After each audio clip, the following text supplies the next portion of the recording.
That's All pretty right. good. That's real good. Mind reading. Phil Phails for you. Phil Phails for you. Phil Phails for you. Phil Phails for you. Welcome to Phil Phails. My name is Philip Jones, and today my guest is Andrew Wagner. Wave at all the people. Hello. They live in these cameras. Massive studio audience. Massive. It's the piano. There's a ukulele over there. There are a lot of stringed instruments. There's a Buddha head. There's a Buddha head. There's a Buddha head. Today, Andrew Wagner is a local comedian. And today, Phil Phails at Funny. Phil Phails at Funny. Phil Phails at Funny every day. Come on. Come on. No, Phil, you. But just a little bit of like background. Andrew and I work out together like probably twice a week. And he's wearing the shirt that I like. He's wearing the Levi shirt. We're not sponsored by Levi. Levi, if you're out there, I'm down for a sponsorship. But that's my favorite shirt. If you get the Levi sponsorship, you can have this shirt. I can have the shirt? You can have this shirt. Do you hear that, Levi? Yeah. That'd be pretty good. Or if a guy named Levi comments and says, give him the shirt, man. Is there a Levi out there in the audience? But we work out a couple times a week with Cameron, who's also going to be on the show. He's going to talk about, yeah, he's awesome. He's actually jacked. He's jacked, and he's our coach. And Andrew, in the workouts, is perpetually saying funny things. You say things, and it's not just the funny things. It's like the timing. It's around a silent block. It's like, it's everything in my mind. I would go like, dude, that guy's got it. And I'd feel envy. You felt envy? I did. I would feel envy. I'd feel like, man, I want to be that funny. I want to say some of the things that you've said. Or just have some of that timing. Let's get some examples. Let's not do that. Well, if they come naturally. No, I probably have one. When we were doing the talk about social media, and we're walking down the stairs, and I can't think of how to. Do you remember you said like? No, I don't remember at all. Anyway, let's not do that. At some point we were leaving the gym, and I felt compelled to share my gratitude and appreciation. It was nice. It was a good feeling for how you show up in class and bring that comedian vibe. And I said, "Are you a comedian or something?" And you were like, "Yeah." And what we disclosed earlier, you disclosed earlier, is you told me. I told you did stand up earlier, but I didn't remember any of that before you had registered me as a person worth remembering. I had told you one of the key components of my identity, and you said, no thanks. No thanks. I really like the shirt though. Sure thing, Levi. I think the shirt maybe is what you were starting to, we thought, hey, this guy, he can stick around. Yeah, he can stick around. But after the workout, we were walking to our cars, and I was like, I really appreciate that. Are you a comedian? You said yes. And that's when I shared with you my love of comedy and maybe even the secret desire I have to learn more about it.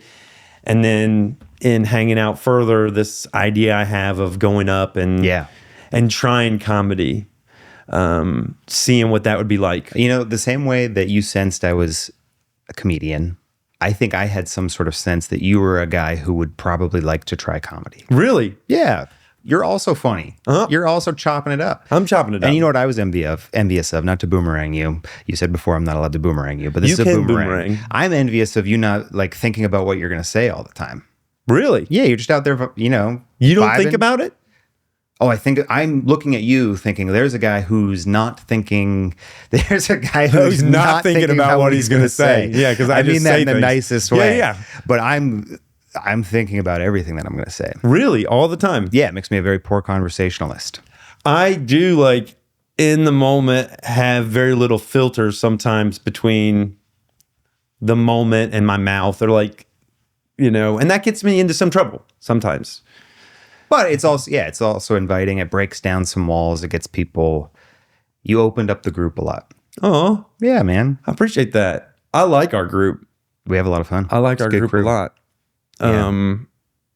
And I sometimes worry about that aspect of my personality, that I'm too affable or stupid or not, too juvenile, and that I won't be respected or something like that. Have people not respected you for it? I don't know. I like razzing in the way that happens in the group sometimes. But then sometimes I get hurt a little bit in a way that I don't want to be. Like I'll take it for real personal. And then I'll forget, like, wait, this is love. This is camaraderie. This is how we share appreciation for each other. Mm-hmm. It's not that they're putting me down. Does that make sense? Yeah, it makes sense. I get my feelings hurt all the time. So you do? Yeah, you don't have to explain getting your feelings hurt to me. I have rejection sensitivity dysphoria, which is a superpower to make. Oh, you caught that. Anything you see or hear, you can like change it into rejection, no matter what it is. Mm-hmm. You could be like, I really like your shirt and your neckerchief. I'd be like, really? What's wrong with it? What I do wrong? You know? Well, that makes it all the more impressive that you're powering through and you are out there just leaning in. Would you think about everything? I think about everything. That's the other side. I would also describe myself as somebody who experiences rejection sensitivity. Dysphoria or disorder, yeah. Yeah. Really? Totally. And that's why I'm thinking so carefully about everything I'm about. I have the opposite end of the spectrum where you feel like you don't have, I have too many filters. Too many filters. Too many filters. But it's fast. Like now we're talking, it's in the moment. Sometimes. Not always. Is it a chess game for you or something? No, it's like, it looks like, have you ever seen Hercules? Mm-hmm. You know that part where he goes to Hades to save Meg, I don't the love interest? Know if I've seen Hercules. And there's the swirling souls. Okay. It just looks like slow-moving chaos like that. Is there different thoughts like vying for the mouth or something? Yes, I would definitely say that. Do you have ADHD? Yeah. You do? Big time. When were you diagnosed? 3 weeks after I graduated college, just in time to get some Adderall. So of the three, ADHD has three different kind of pillars. Okay. Do you know them? No. There's inattentive. Okay. Which is like, where are my keys? Or walking into a room and being like, why'd I come in this room? Or having a chore that you're doing and then going on a side quest that does never go back to the originating chore. Got it. And you'll like spin off different side quests and just have a whole list of things that don't get accomplished because, but you got the lint. You got the lint filter cleaned. That was like... Oh, and you make it back. But you didn't do any of the other stuff. That's inattentive. The other one's hyperactive. Okay. Which is like a bunch of energy. That one kind of speaks for itself. Yeah. A lot of activity. And the other one's impulsivity. Which ones are you? I a little bit all three sometimes. Really? Sure. I don't sense you as hyperactive. Well, that's all the filters. That's all the years of rejection. Like, I'm going to stop. That's masking. Yeah. But is it Adderall? Do you take Adderall regularly? Every day. You do? Yeah. Okay. I think that's one difference too. You were describing getting diagnosed really young and getting on medication really young. I felt, I think it was better to get on medication as an adult. Yeah. Yeah. I went and I don't take any medicine for it. Mm-hmm. I did go and they prescribed me Adderall. Yeah. And I chose not to take it. But you might like some of the people I've interviewed on the show. I've interviewed folks that have written books about adult ADHD. Yeah. James Ochoa. Your fiance might like Anita Robertson. She wrote a book about being in relationship with someone with ADHD called She might like that. ADHD and Us. It's a real good book. I got it if she wants to borrow it. She might. But that's interesting. It's a lot of people that sit in that chair. I might have a magnet for folks that are ADHD because a lot of folks that they say diagnoses are going up a ton. Yeah, I think that's true. And I like the idea that, ADHD maybe isn't just one thing. It's like inattention could be a symptom of other stuff. You've heard that theory. Technology? Sure, technology could be part of it, but, diet could be part of it, or lack of exercise could be part of it, or just other unresolved mental stress could be part of it. Yep. And so maybe it's more, circumstantial or environmental than, there's just something broken in my brain. And then either my options are to just deal with it or take this medicine that has some, precarious side effects at times. Mm-hmm. That makes sense. We're going to talk about funny. Yeah. You know, what's great about the ADHD conversation is it was an inattentive trail off into a different. I don't remember what we were talking about before, but that's okay. I don't either. We just fully ADHD'd it. Yeah, we ADHD'd it. Sweet. That's okay. Well, we can talk about funny now. I want to explore being funny on a stage and making a group of people laugh. And I think that starts, how do I start moving towards that direction? How did you start exploring that?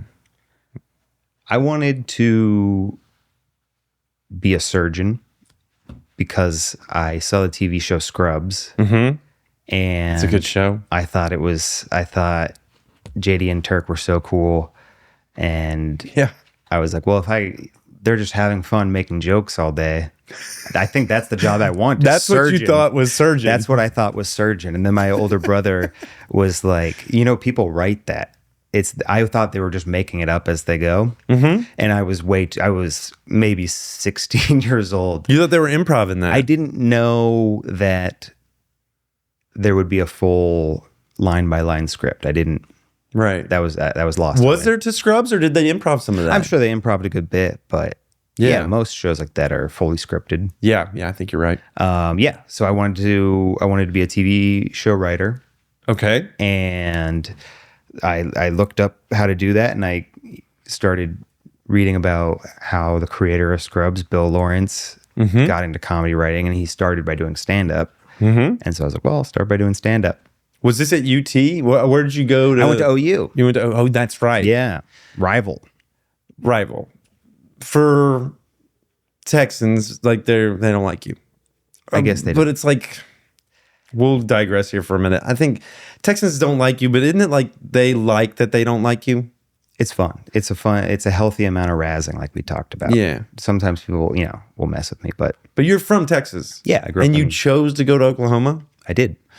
I was trying to do the razz. Oh, thing. You were doing that. I did it. You were doing bit. the thing. I leaned into chose. I chose to go to Oklahoma. Yeah, it's a great school. So I went originally for journalism because I was kind of scared to go full in on something creative. So I was like, well, I'll do journalism. Safety net. Yeah, and that's like a writing thing. And I was just terrible at it. I was really not good. I had an experience like you were telling me about with your teacher who said, you're not meant for this. You really had that? Yeah. I was supposed to go over this like video essay thing we were working on, and she watched my video and said, you know what? I really worry about you. Like mentally, I worry about you. I was like, okay. Okay, yeah. And then that was the end of that conversation, and I did not be. And then I switched to a. She didn't think you were smart enough to do it, or she was. I don't understand. I was wayward. Wayward. Yeah, I was pretty lost, and I didn't know it. You know what I mean? Were you doing drugs and alcohol? It was college. I was not doing. I was smoking weed and drinking. Yeah, that's drugs and alcohol. I was gonna say, I'm not doing drugs and alcohol. But that's actually smoking weed and drinking beers. The weed is the drugs. The beers is the alcohol. The beers is the alcohol. You were doing drugs. I was and doing alcohol. drugs and alcohol, but I wasn't. I wasn't hitting it really hard. Or anything. Like not even every night of the week or problematically hard. Mm-hmm. Yeah, mostly. Well, what does wayward mean?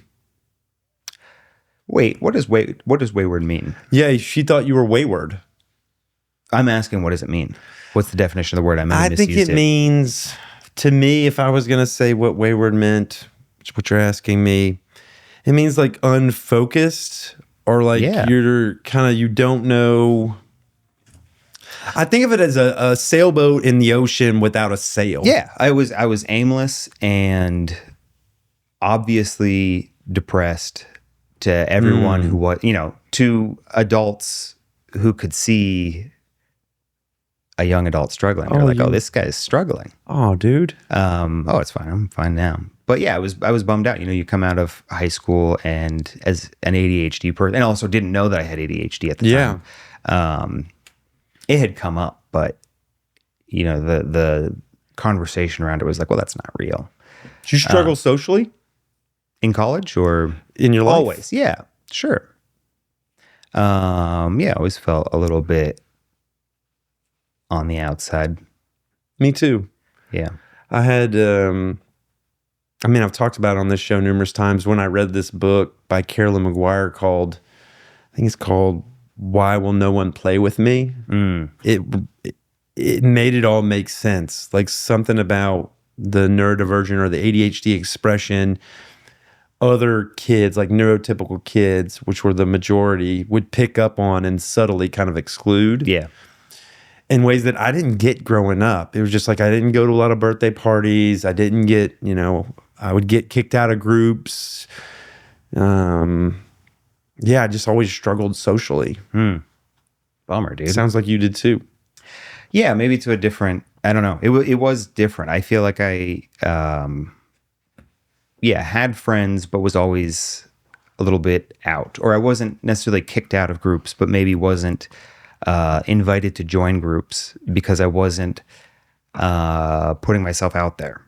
Oh, you would kind of... Yeah, totally internalized. Like you were describing, like, I'm not going to commit this guy to memory yet because I wasn't giving people strong, positive, pro-social cues.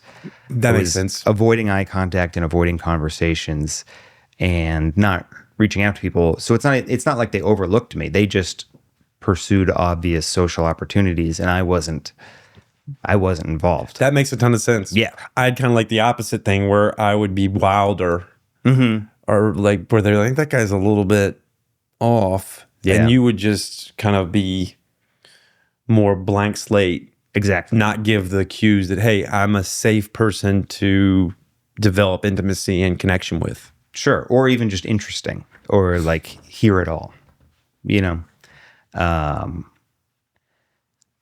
But I think I masked well and very agreeable. So that all came together for me. And then, so this takes you through the college and you're going to journalism and they're like, we don't know if this is for you. Yeah. Where does the comedy start to happen where you're getting out? Oh, okay. So at that same time, I had started doing the summer after my freshman year. I did my first open mic. I spent all summer. Twitter was the hot social media at the time. Okay. It was still Twitter. This was 2012. Okay.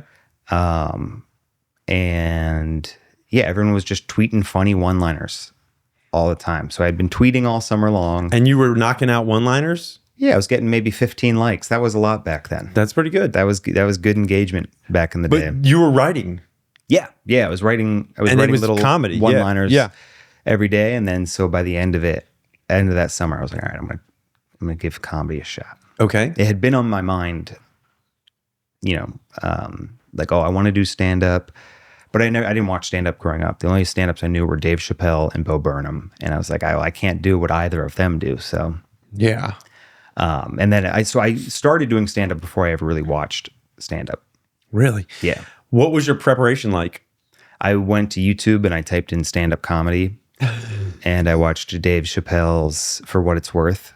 And it's incredible. And it actually did make me think I could do something like this. Because he's not a real, he hasn't, or at least that special was very surreal. And he was doing silly, absurd, made up stories about things that didn't happen, but they're just so funny and so well written. And I was like, I could totally do something like that. And I couldn't, is what I learned. But you couldn't. It was inviting. That was a testament to his skill. Right. That he made it look so easy. Yeah. He made it look like anybody could do it. Right. And when you realize that not everybody can do it is when you put pen to paper and attempt to do less about when I put pen to paper, more when I put microphone to hand. Oh, you were improvising on the stage? I wasn't improvising on the stage. I had I had a rough idea of what I was going to say. I'd written it out, and and it's still how I write now. But I had a rough idea. Go up. This is at the Backdoor Comedy Club in Dallas, and you show up to the open mic. You had 3 minutes. How many minutes did you have? I had 3 minutes. I get up on stage, do 30 seconds, and get right off. You did 30 seconds. 30 seconds, in and out real quick. I had more stuff. I just got so nervous I had to leave. Hands sweating? Oh, everything's sweating. It was brutal. I had a bad time. And so my idea going into it was like, okay, well, I had such a bad year at college. Like I just didn't like doing the journalism thing. And I was like, okay, if I just do this open mic, I'm going to become a comedian, and I won't have to go back to college, and I'll just be a famous comedian instead off this one open mic. And then I failed miserably, and immediately just kind of like shortened my goals to like, all right, well, I'm going to learn how to do an open mic well. And so that took about, I don't know, 6 months is what I would say, but looking back, it's hard to say that, open mics were going really well. But, 6 months started to get a groove. Let me ask you a couple questions. Phil Phails 5 questions at Funny. Cool. What? Oh, yeah, cool. You said cool. How does someone fail at Funny? Oh, you know. Oh, I know. When it happens, you know. Yeah, you do know. Yeah, you feel it. You feel it. For sure. Like you described coming to the show and feeling nervous for the people on stage. Ooh, I feel nervous. Because you know it's at stake. The comedy failing. And it's a really palpable experience, whether it's on stage or in a mixed group where you go to make a joke and people are like, just kind of like look at you or brush you off, or you can see that they're embarrassed for you. Yeah. Oof. That's rough. Oof. So let's approach those from the two different contexts. I'm just putting this on Do Not Disturb. In the comedy club, to fail is for the audience not to feel anything at all. Yeah, that's one variation of it. Because it's not just laughs that you're wanting. Yeah, you can fail to unify the room. That's what feels like really killing. Tell me about unifying the room. What's that? It's just there's zero latency between where you want the laughs to be and where the laughs are. So the audience is right in step with you. It's perfect rhythm. Yeah. And it's the whole room all at once. It's not like, oh, I got these people over here. I got this guy. This guy in the back liked that one. Everyone's liking every joke, or so it feels when you're on stage. So the laughs are happening when you expect them to happen. Right. With your cadences. Yeah. And it's the whole room. Uniform. Yeah. And there's some like immediacy to their laughter. Mm-hmm. They're not scratching their head for a minute. It's like boom, boom. Yeah. It's they're not like you have to pause punchlines. and go. Yeah. So failing is not the whole room or dead silence. So for somebody who's really hard on himself, and this is the case for a lot of comedians, failing is anything that's not that absolutely perfect. That thing. Yeah, that thing. But I think an objective, if that's an A+, you could go down to a B, and that's like a pretty good set. Some stuff falls flat, but you get maybe like one really big pop. That's like, okay. In 3 minutes, maybe one good full room laughter is enough. Yeah, sometimes. Or you get them for part, lose them for part. Yeah.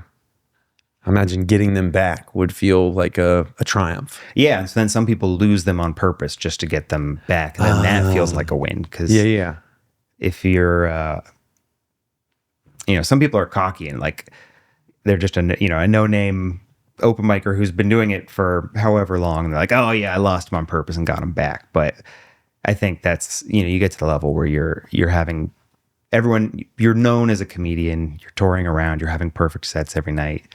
You probably start to mess with the formula a little bit. So yeah, you got to be a C, slightly worse than a B. And then a full out failure would just be either dead silence or the crowd turns against you in some other way. And that happens.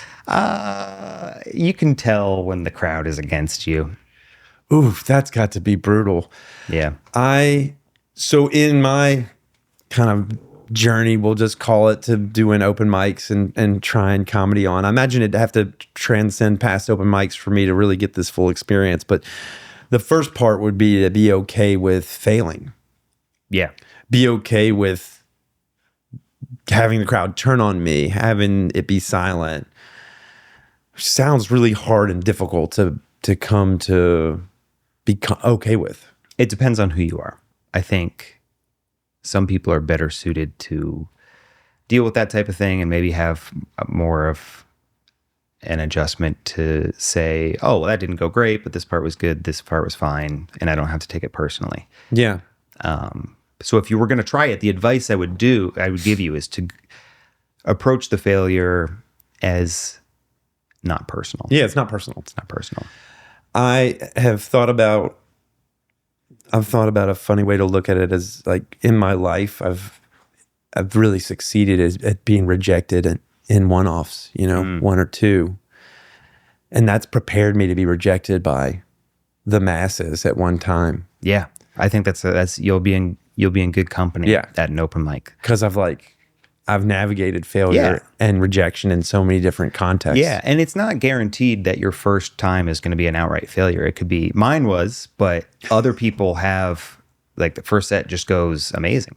Yeah. My fiance. Oops. Fiance. My fiance, as of 3 days ago.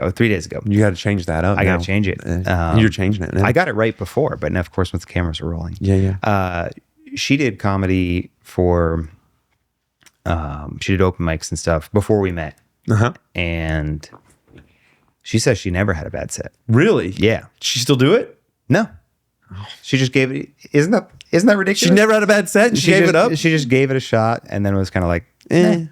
But she also says, like, okay, I did it and I got kind of what I wanted out of it. Maybe I'm putting words in her mouth to some extent, but I think the way she described it now, she saw that you got to go through that at some point, and juice wasn't worth the squeeze. You've said that twice, and I'm going to get back to this juice squeeze thing later. To the fail, how do you fail? There's the context in our small group environments where you say something and it either doesn't land or people feel sorry for you having said something stupid. Yeah. Or what's the other possibility? The one I get scared about is that it's the racism or sexism or ageism or whatever it is I'm playing around with will overshadow the comedy of it. You're worried that you're too racist to do comedy? I'm worried that the comedy won't shine through. In the current state of, you mean like in life? We're in a workout context. You're worried and about making an off-color joke in mixed company. Exactly. Yeah. Thank you. Yeah. Because I want it to be very apparent that I'm joking around or playing with an edge. And I think some folks in those mixed companies, they're like maybe different levels. We're in Austin, Texas, so there's different levels of what let's just call woke or like freedom justice warriors, what are the social justice warriors, whatever we want to call them, where they're like looking for people to get in line. Or just normal people who are going to respond, like if somebody makes an off-color, like, that was weird, we're at work right now. Yeah. But we're not at work, we're at work out. We're at workout class. But that's Cameron's still... Cameron's at work. Cameron's at work. Extent. That's why he only goofs off with us as an aside. There's an agreed upon professionalism or at workout. Yeah, it's a co-ed group of all sorts of people from different ages and backgrounds. And walk on, yeah. Yeah. That's why I like goofing off in there. But because we see each other the same. Right. We've built kind of a camaraderie. We've built a good and rapport. I think part of that is testing, like, is it okay to be silly in those ways here? Mm-hmm. Will I be accepted in some of these like off-color jokes? It's what's called, I had a director of cognitive science at UT, David Beaver. He's also a professor of philosophy and linguistics. Mm-hmm. Really smart guy. He's awesome. David Beaver, shout out. He wrote a book called The Politics of Language, and he talks about, I get these mixed up. It's either positive politeness or polite positivity. And it's this way of like jesting with someone in a way that's kind of off color or negative, and they're accepting it or sending it back or meeting it with levity is communicating intimacy and connection. Right. It says, oh, we're that deep that you can call me. Like for two girls, if one was like, hey, girl, you're a slut or something like that. And they were like, you know it, girl. Instead of like, oh, I am not. Yeah. Oh, how dare you? Why would you use such a word? Yeah. Why would you call me that? Yeah. Instead, they like meet it with, yeah, girl. My friend Greg, Dr. Greg, he's a comedian. He's a funny comedian and a psychiatrist at the UT school over here. Yeah. Cool, accomplished guy, right? That's Dr. cool. Greg. Dr. Greg Jomek. I'm going to say his last name. Okay. So people know. But he told me once about this book he read about like kind of the evolutionary psychology of humor. And the opening chapter I remember him telling me about was this idea that laughter is a way of signaling safety. So if you and your buddies are hunting a woolly mammoth, well, not a saber-toothed tiger in a wooded area, and you hear something rustle, and then you just clamor, all of a sudden you look over and your friend fell on his face into a woolly mammoth turd, then we all laugh. Oh, it's not only is it not a threat, Doug's an idiot. And we're all safe. Yeah. And yeah, I think that's maybe similar to what the Beaverman has to say. Yeah, Beavs. Yeah, has to say about it. Yeah, when they laugh, they say you're safe to be you and to play around with me in that way. Yeah, and that's what I want in workout class, and I guess that's what I want on stage too. That safety to explore different topics. Yeah, what makes comedy work is that it's not safe. You know, when you saw me on stage, when you saw everyone that night on stage, you felt nervous for them, and that's an essential ingredient, I think, is that you have to be somewhat like, oh man, I don't know how this is going to go. We're sitting really close to this guy. I don't know if he's going to talk to me or not. And then, oh, he's funny. He's talking to me and it's okay. It's kind of like spicy food or a haunted house. You got to have a little bit of unsafety to it. Yeah. So you can joke about whatever you want and be prepared to pay the bill on whatever that is. Because there'll be real world consequences. There will be real world consequences. We've seen a lot of that. Yeah. I think there's this idea that it's like, oh, well, if we can laugh about something, it's inherently positive. I don't know if that's true. I think laughter and humor is actually neutral. And then, I'm not going to be the guy to assign who's morally good and who's morally bad. But humor can be used in morally bad ways. Like, I can imagine. Go on. I can imagine. I'm trying to think of an example, like the World War II propaganda in Nazi Germany. I can imagine that people found those caricatures of Jewish people funny. It's like, oh well, what's the big deal? They were dehumanizing folks. And it's I don't want to like relate that to people doing comedy about risky subjects. Yeah. But it's a tricky slope because you can't control people's reactions. And Oh man. People's responses to it are true. I've definitely offended people with jokes on stage. Of course. My own parents. You know what I mean?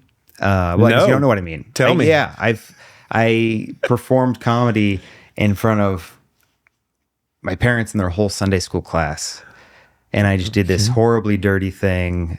I joke about my parents making love, graphic joke. And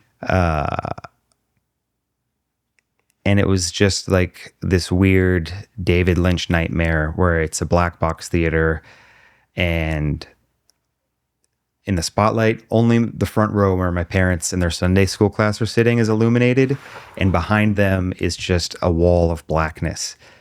And I can hear laughter coming from the black wall, but I can just see my dad's disappointed and embarrassed, rightfully so, face. Crucial failure. Yeah. I went home and they said to me, they were so, looking back, really nice about it, but they said, we respect what you do. It's an art form, but tonight you embarrassed us and hurt our feelings. Ooh. Yeah. That was not a great feeling. No. So yeah, there's real weight to words and real power to jokes. Not to get too be too reverent about it. Yeah. But there's real impact to jokes. Well, when I was born in Mississippi, and so I have a lot of history of kind of comedy that puts black folks in a bad light. Like the black people jokes that were not good. Yeah. But would laugh. I'm sure I laughed when I was a kid at some of these jokes, and other people would laugh. But that's probably an example of where comedy is perpetuating a culture of racism. Yeah. It is. It's a signal of safety, but it's a signal of safety to be. What are you what are you safe to? Are you going to laugh at this, or are you against me? Are you also racist? Yeah. Right? Yeah. But then there is also a whole bunch of artists that I was raised listening to, like Richard Pryor, Red Fox, that would speak about racist topics. Yeah. Chappelle does that to some extent. For sure. Chris Rock did that to some extent. Yeah. Well, no, he does it a bunch, both of them. But those were places where it allowed you to be with racism, be with the negative impacts of these things, and laugh in a way that made it it would seep in. Like, oh, this stuff is happening. It shouldn't be happening. And it's okay to be with the awareness of it together or something. I don't know. I don't know how to explain this. I think that's a perfect description of comedy at its best. Yeah. And when you're walking that line of whatever what was it, powerful positivity, or you're in between what's okay and not okay. It's okay because of where we are right now and everyone's on board and having a good time. And it can have, you don't write comedy necessarily with the intention to, inspire positivity in people's lives, but at its very best, that's what it can do. Yeah, for sure. That's how you fail at comedy, though. How do you succeed at comedy? We kind of tapped on how you succeed, but what's the opposite of that? You succeed at comedy when? That's a great question. Some people would say when, when you have 100,000 Instagram followers, or you're making income off of doing comedy, or I mean in the room with people. In the room with people. I don't mean the financial fallout of it. I guess you're talking about, when are you a professional comedian? When you succeed at comedy, a lot of different, moment by moment. Like, you could not be one of these huge comedians, but have a successful moment. And I imagine stringing those together.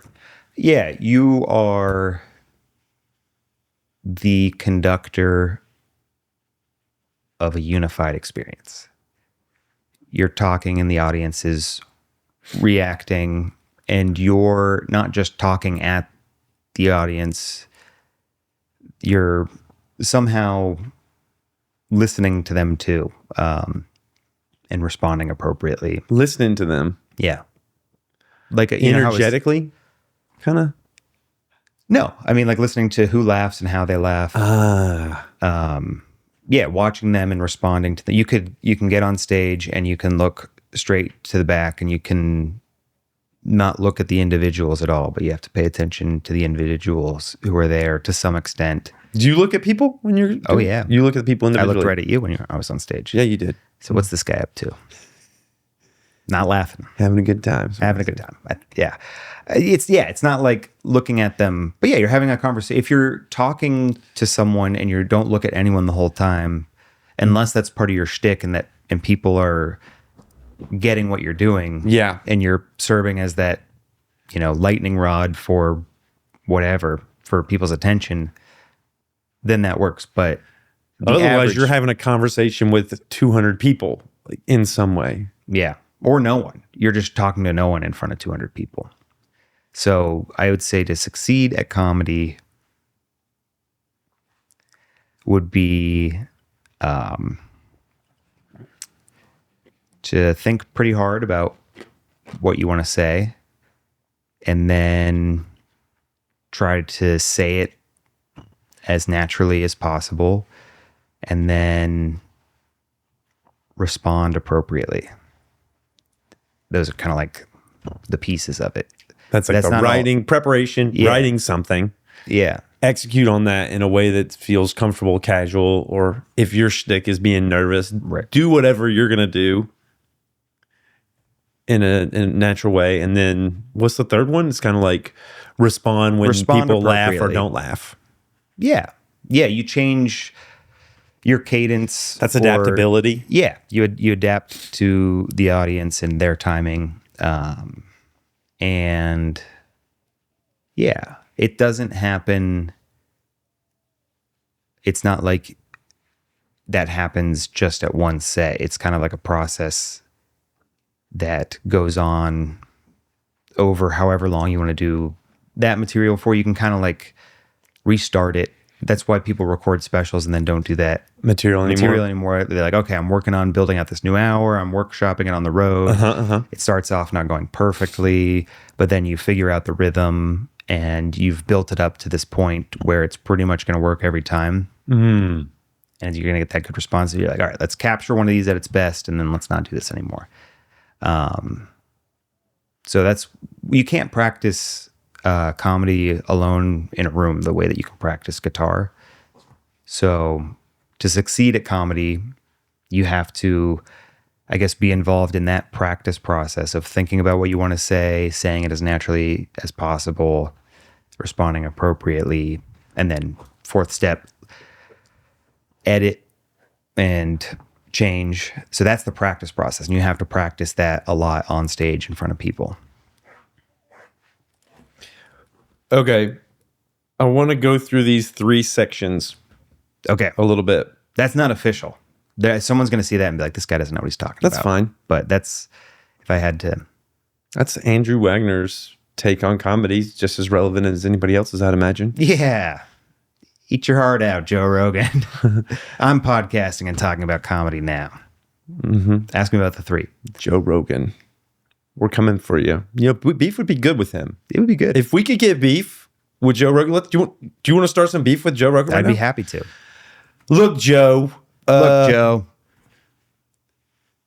We're beefing with you because of the tone of my voice is like beefy. Oh, sorry. I didn't have your back there. And fuck you. Hey, why? What?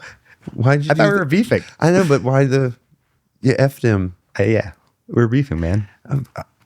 Fuck you, Joe Rogan. That was an example of trying to maybe push the envelope with a friend, and maybe he wasn't there for it. No, I'm down with beefing him with Joe Rogan at that level. Just bring that shade on us.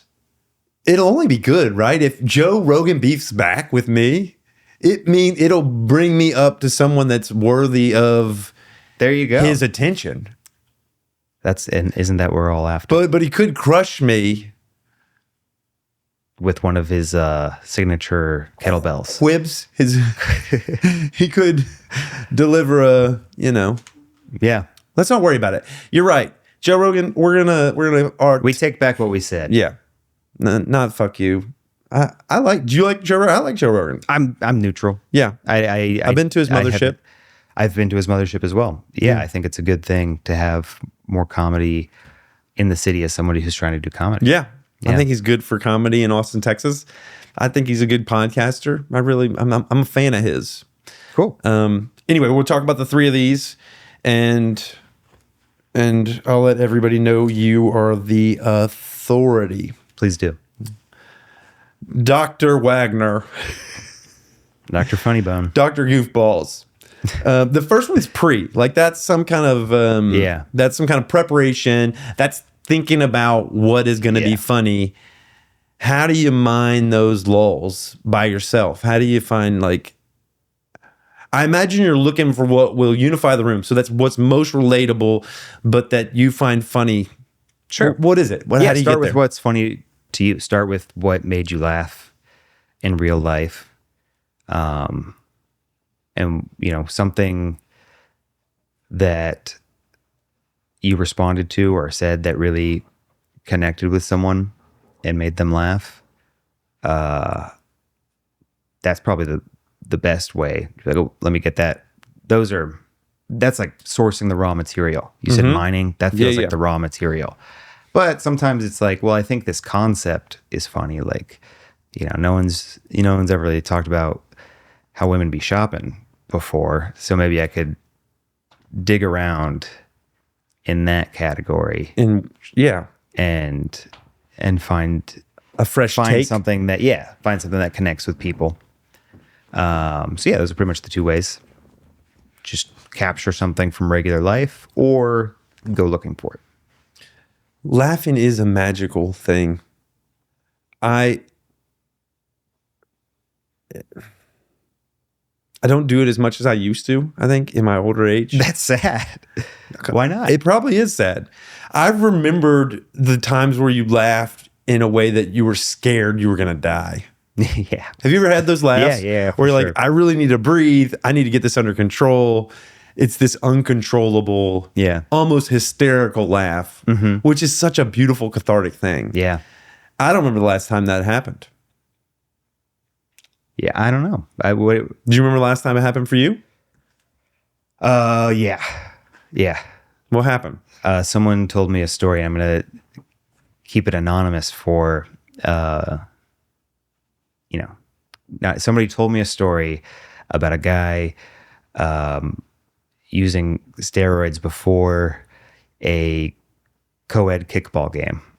And that really made me laugh really hard. He wanted to get performance enhanced for a kickball game. Yeah. Okay.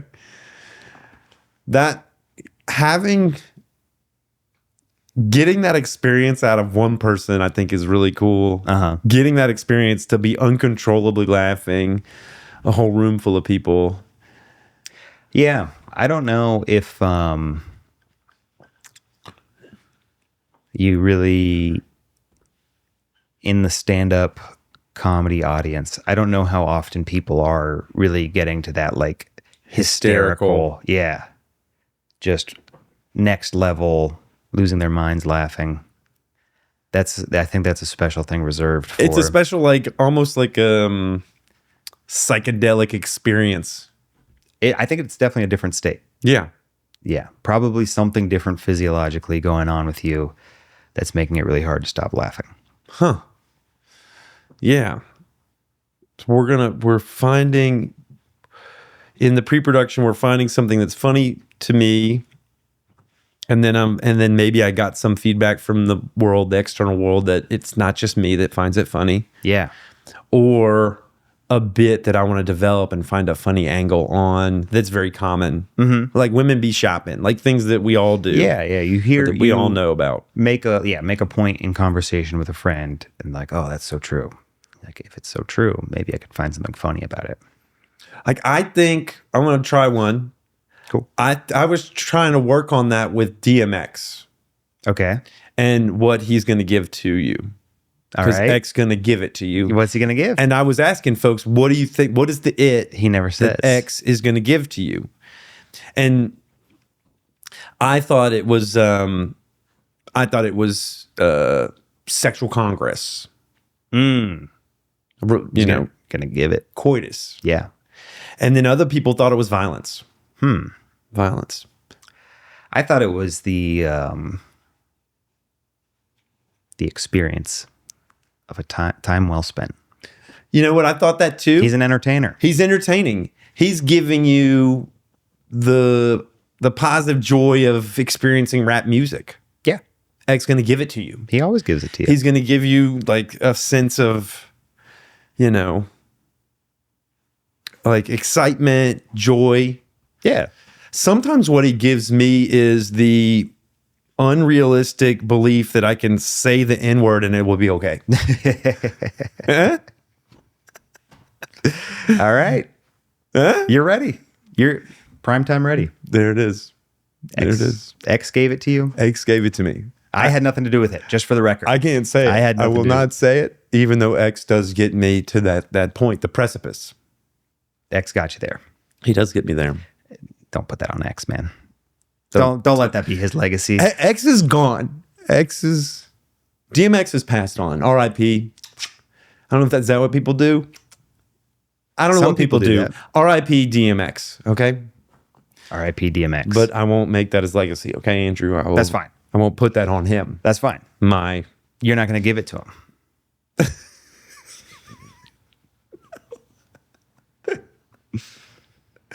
I want to though. I want to give wanna it to give him. it to him. Yeah.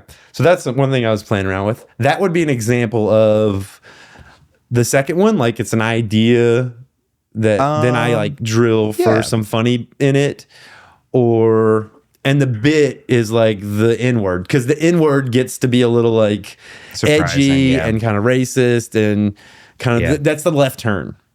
Right? Sexual coitus it gets us to the edge of some like that's a little edgy, right? I talk about sex, that's Sure. edgy. And then the other And one, saying it in a funny violence, is a little edgy, but then blatant racism. Or somewhat expected. Whoa, unexpected. Not expected. So it's the 1, 2, and then left turn. Yeah. Yeah, maybe you need like a format or structure, some sort of like parameter of the joke. So in this context, it's like, I guess the game to it is like, oh, what are different things that X could give to me? Yeah. So yeah, you could either like have a punchline or say something funny and kind of reverse engineer the structure. It's like, okay, I said this thing that made my friend really laugh. So how can I build a structure around that has all the makings of a joke? Or you can be like, ooh, I wonder if there's makings for the joke here. I was listening to X Gonna Give It To You a lot. Like maybe if I play around with a few different options, I could find one that's really funny and surprising.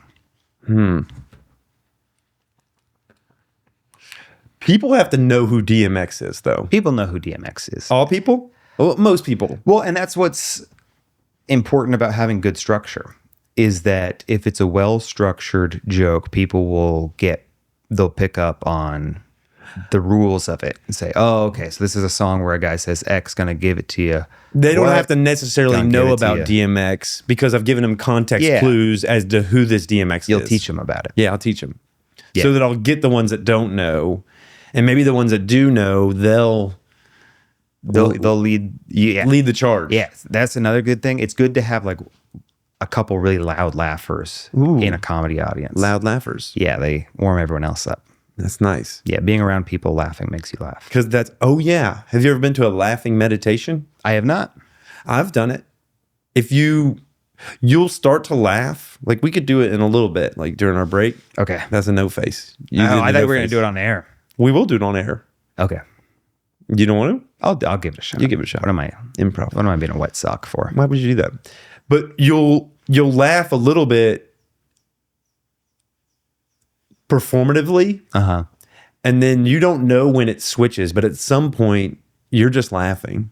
And maybe you're laughing at the sound of someone else laughing or laughing at your own laughing. Yeah. But it's kind of like there's this premise with emotions where one of the ways you can have an emotion, have an emotional experience, is putting your body in the shape of that emotion.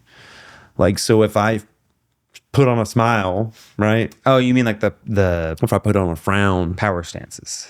Yeah, that could be it. Yeah. Yeah.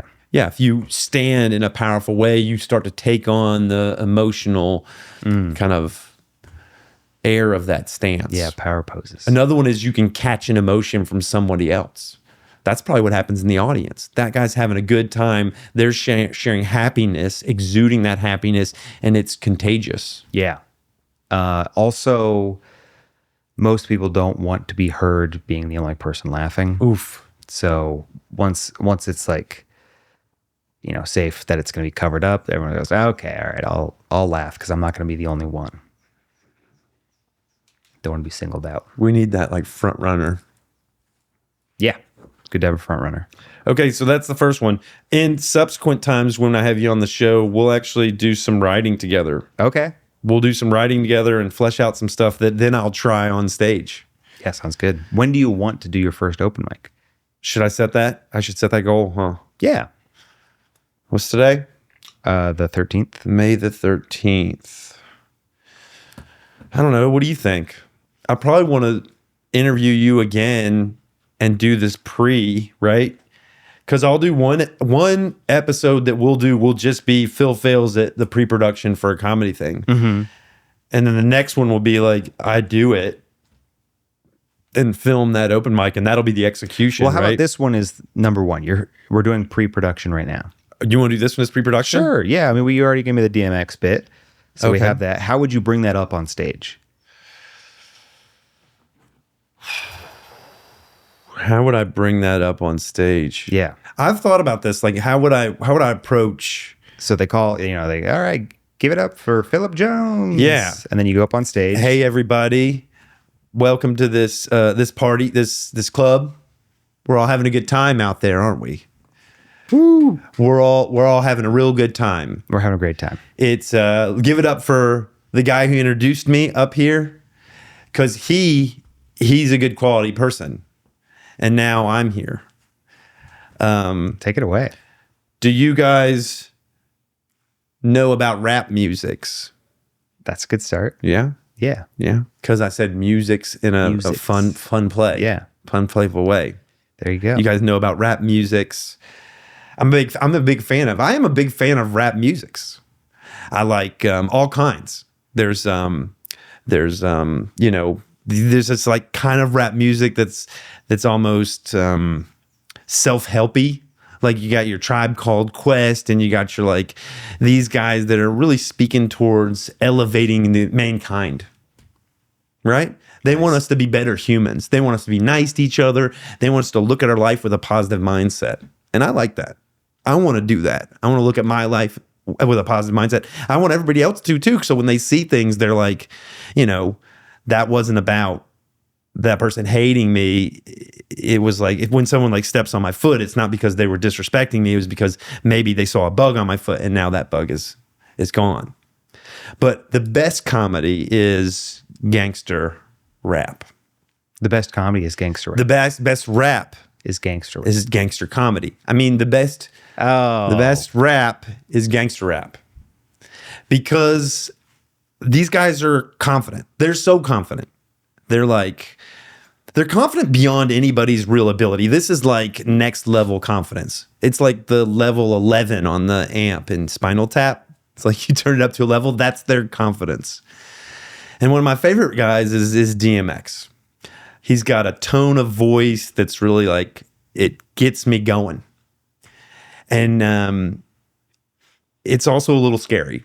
Like, I don't know what's going on with DMX, but I know I need to pay attention, and I know that I need to do something, because he's going to give something to me in that exchange.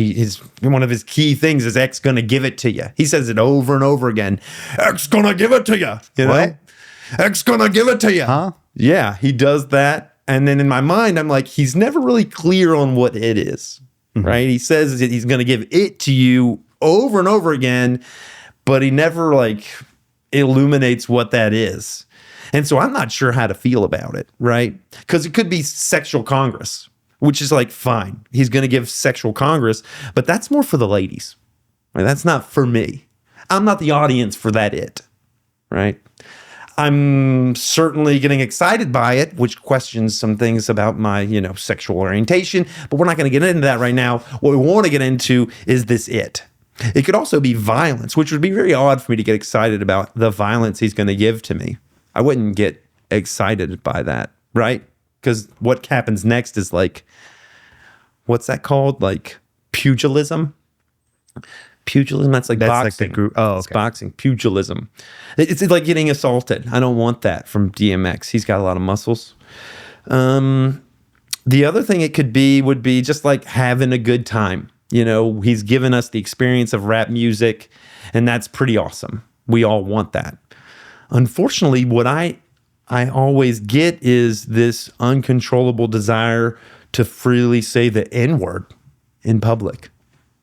There it is. Boom. Too much lead up? Well, if you want notes, you got some fat to trim off that. I got fat. Because I need laughs per minute, or what is it? Yeah, not your first time, but yeah, that would be a good way to set yourself up. Is you could probably do that whole thing in 30 seconds. Really? Oh yeah. Get straight to the N-word. I mean, whatever the setup and punchline is, so you had one setup and one punchline. I guess you had other. I could do the other ones would be like the sexuality piece, like these other. I was thinking about 2 beats and a button, like in improv where you have 2 beats and a button. The 2 beats would be still set up, right? Yeah, yeah. So but they're small laughs, right? Yeah. So and it depends on. No, I don't know. I feel like even somebody like, to use Dave Chappelle as an example, doing those long, seemingly meandering stories, but it's obviously tightly written. He's still doing a series of setup punchline jokes, but they're setups and punchlines connected by a singular thread. When you say trim the fat, what do you mean? I mean, focus on the funny part. Put the setup and punchline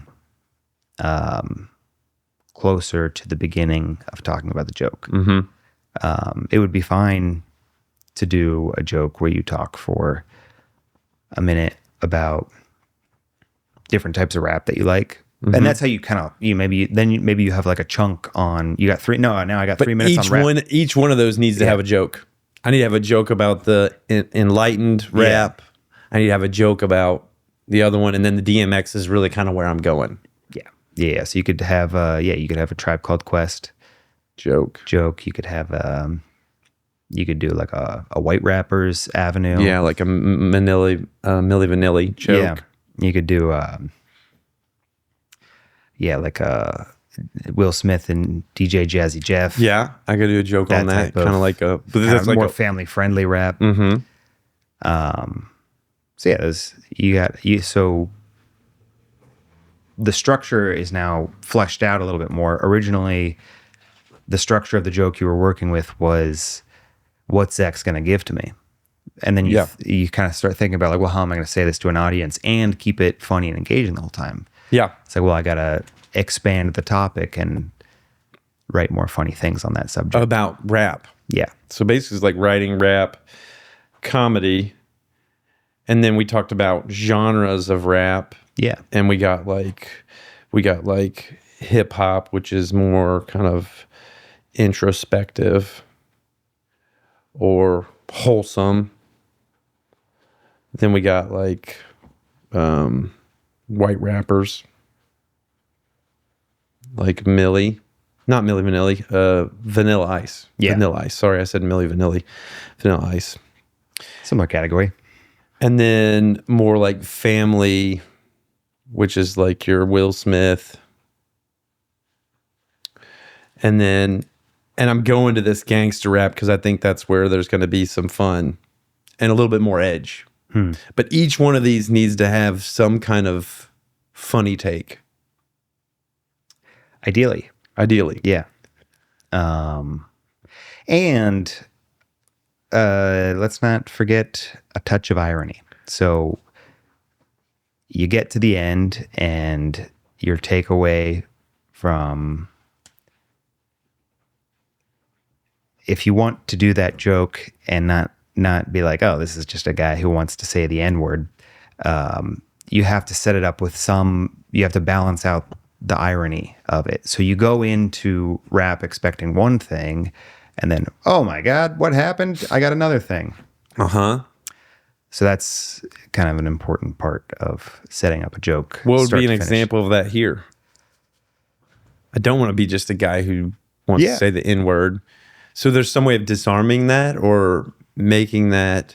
Yeah, finding like the rules or the construct that would make it okay to say, oh, DMX makes me feel like I can say the N-word. And that's where the failure is probably going to come in. Not that, I know you. And so when I heard you say that, I was like, oh, that's Phil being Phil, pushing the envelope. But when you get up on stage in front of a crowd of people and you want to do that punchline, you don't know how people are going to react. And so I don't want to call it like you have to find the loophole, but you have to, find the irony that lets everybody know that you're a safe guy, or that you're a safe guy in the sense that, you want to be a safe guy. They need to know that when I leave that comedy store, I'm not putting on a white hood and delivering burning crosses around town. Yeah. They need to know that joke is funny because it sets up, it's set in the context of an opposite, that I'm not racist. Yeah. It's a not racist person sharing this, what could be seen as racist kind of impulse. Another important thing to know is that people are going to be able to see you when you're saying it, and they're going to be making they're going to have all sorts of impressions about how you look. And so, no offense, but bald guy with a white beard getting on stage saying, I want to say the N-word. Yeah. People might have, maybe I'm wrong. They might think you won't know until you do it. They might think I actually do want to say the N-word. They might think you actually do. But I do want to. You do want to. But not for a racist reason. I just want to be included in a group. I think it's cool when I've seen people say it. Like, I think some comedians, half of their stick is just the ability to say it. Like a what's his name? Lucas guy. Lucas who? The guy from Kill Tony. The big guy. Oh. The big guy that roasts David Lucas. Yeah. I think if you took the N-word out of his stick, like, I don't know that he could be funny. I think it's like, there's something that comes along with that I don't know. It's just, I'm envious of it. I think what you're saying is that you wish that you were black. I wish that I was black. Okay. I don't want to be black because I really appreciate my credit score. There he is. Well,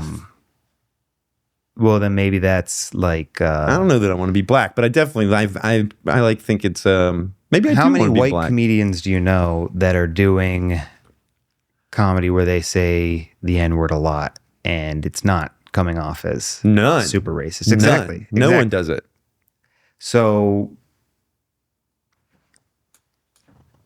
maybe what you're describing then is a world where, everything's okay now and we can, it's kind of like maybe there's a sense of optimism. This is a scary topic though, because folks of the black persuasion could be like, I don't like that he's joking around in this way and I could get beaten up. I'm going to be honest. I would not want to be beaten up. You probably won't get beaten up. I don't want to get beaten up.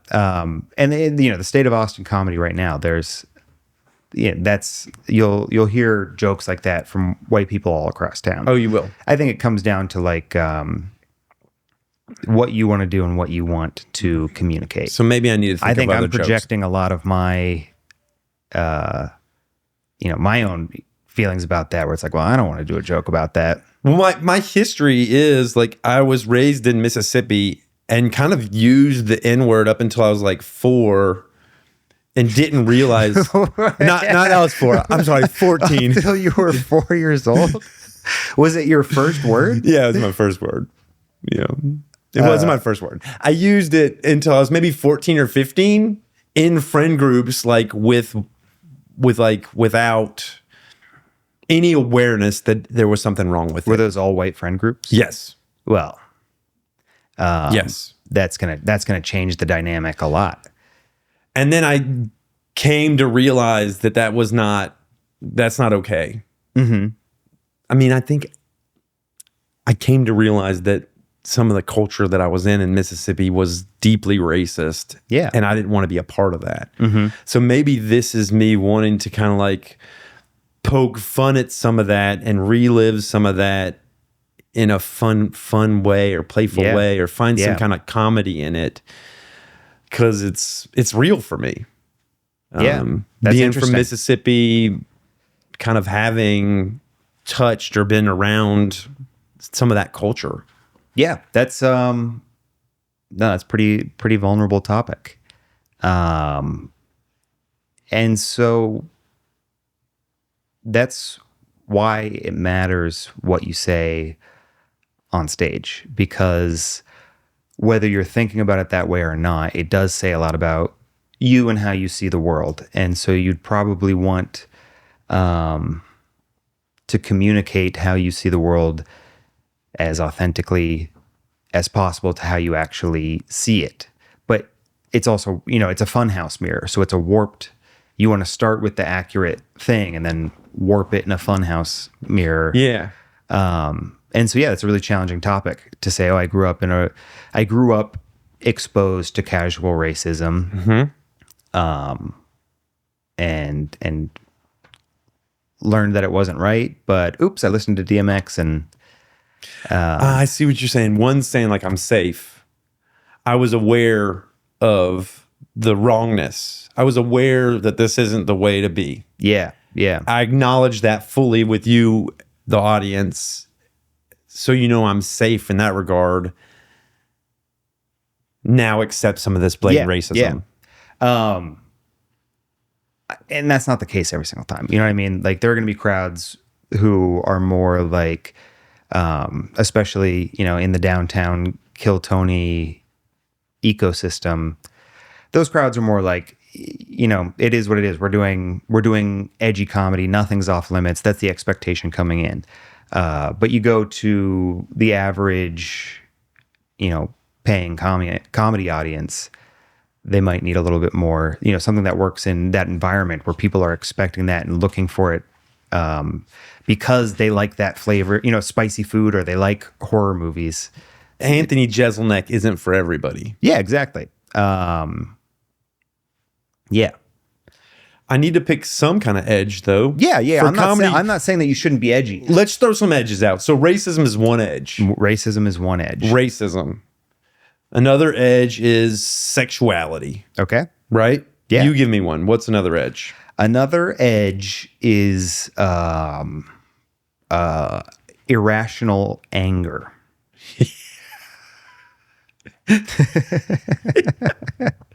Yeah, when you get angry at something you're not supposed to get angry at. Yeah. And it's really big. I wish I could remember the guy that I saw do this joke. He's a deadpan comedian. And so his inflection is very subtle. And he's complaining about how, he's a dad and he's at the grocery store with his kids, and he's something about having to carry jugs of milk, and he like looks at it and goes, who decided to put milk in the handle? And he takes a pregnant pause in which he communicates a very like subtle frustration through his deadpan persona and goes, I don't know if there's any milk carton designers here tonight. And it gets a huge laugh. It's so subtle, but he's genuinely, we can tell he's upset about why they It put doesn't milk have to in be. the It doesn't have handle, to be huge. too. It has to have to be obvious. Yeah, and it's a true thing. It can't be rational anger though. Well, and probably could, but Sure, I'm it could be noticing rational from the night I came to see you, and the one guy that came up there saying "F you, Oklahoma people," Right.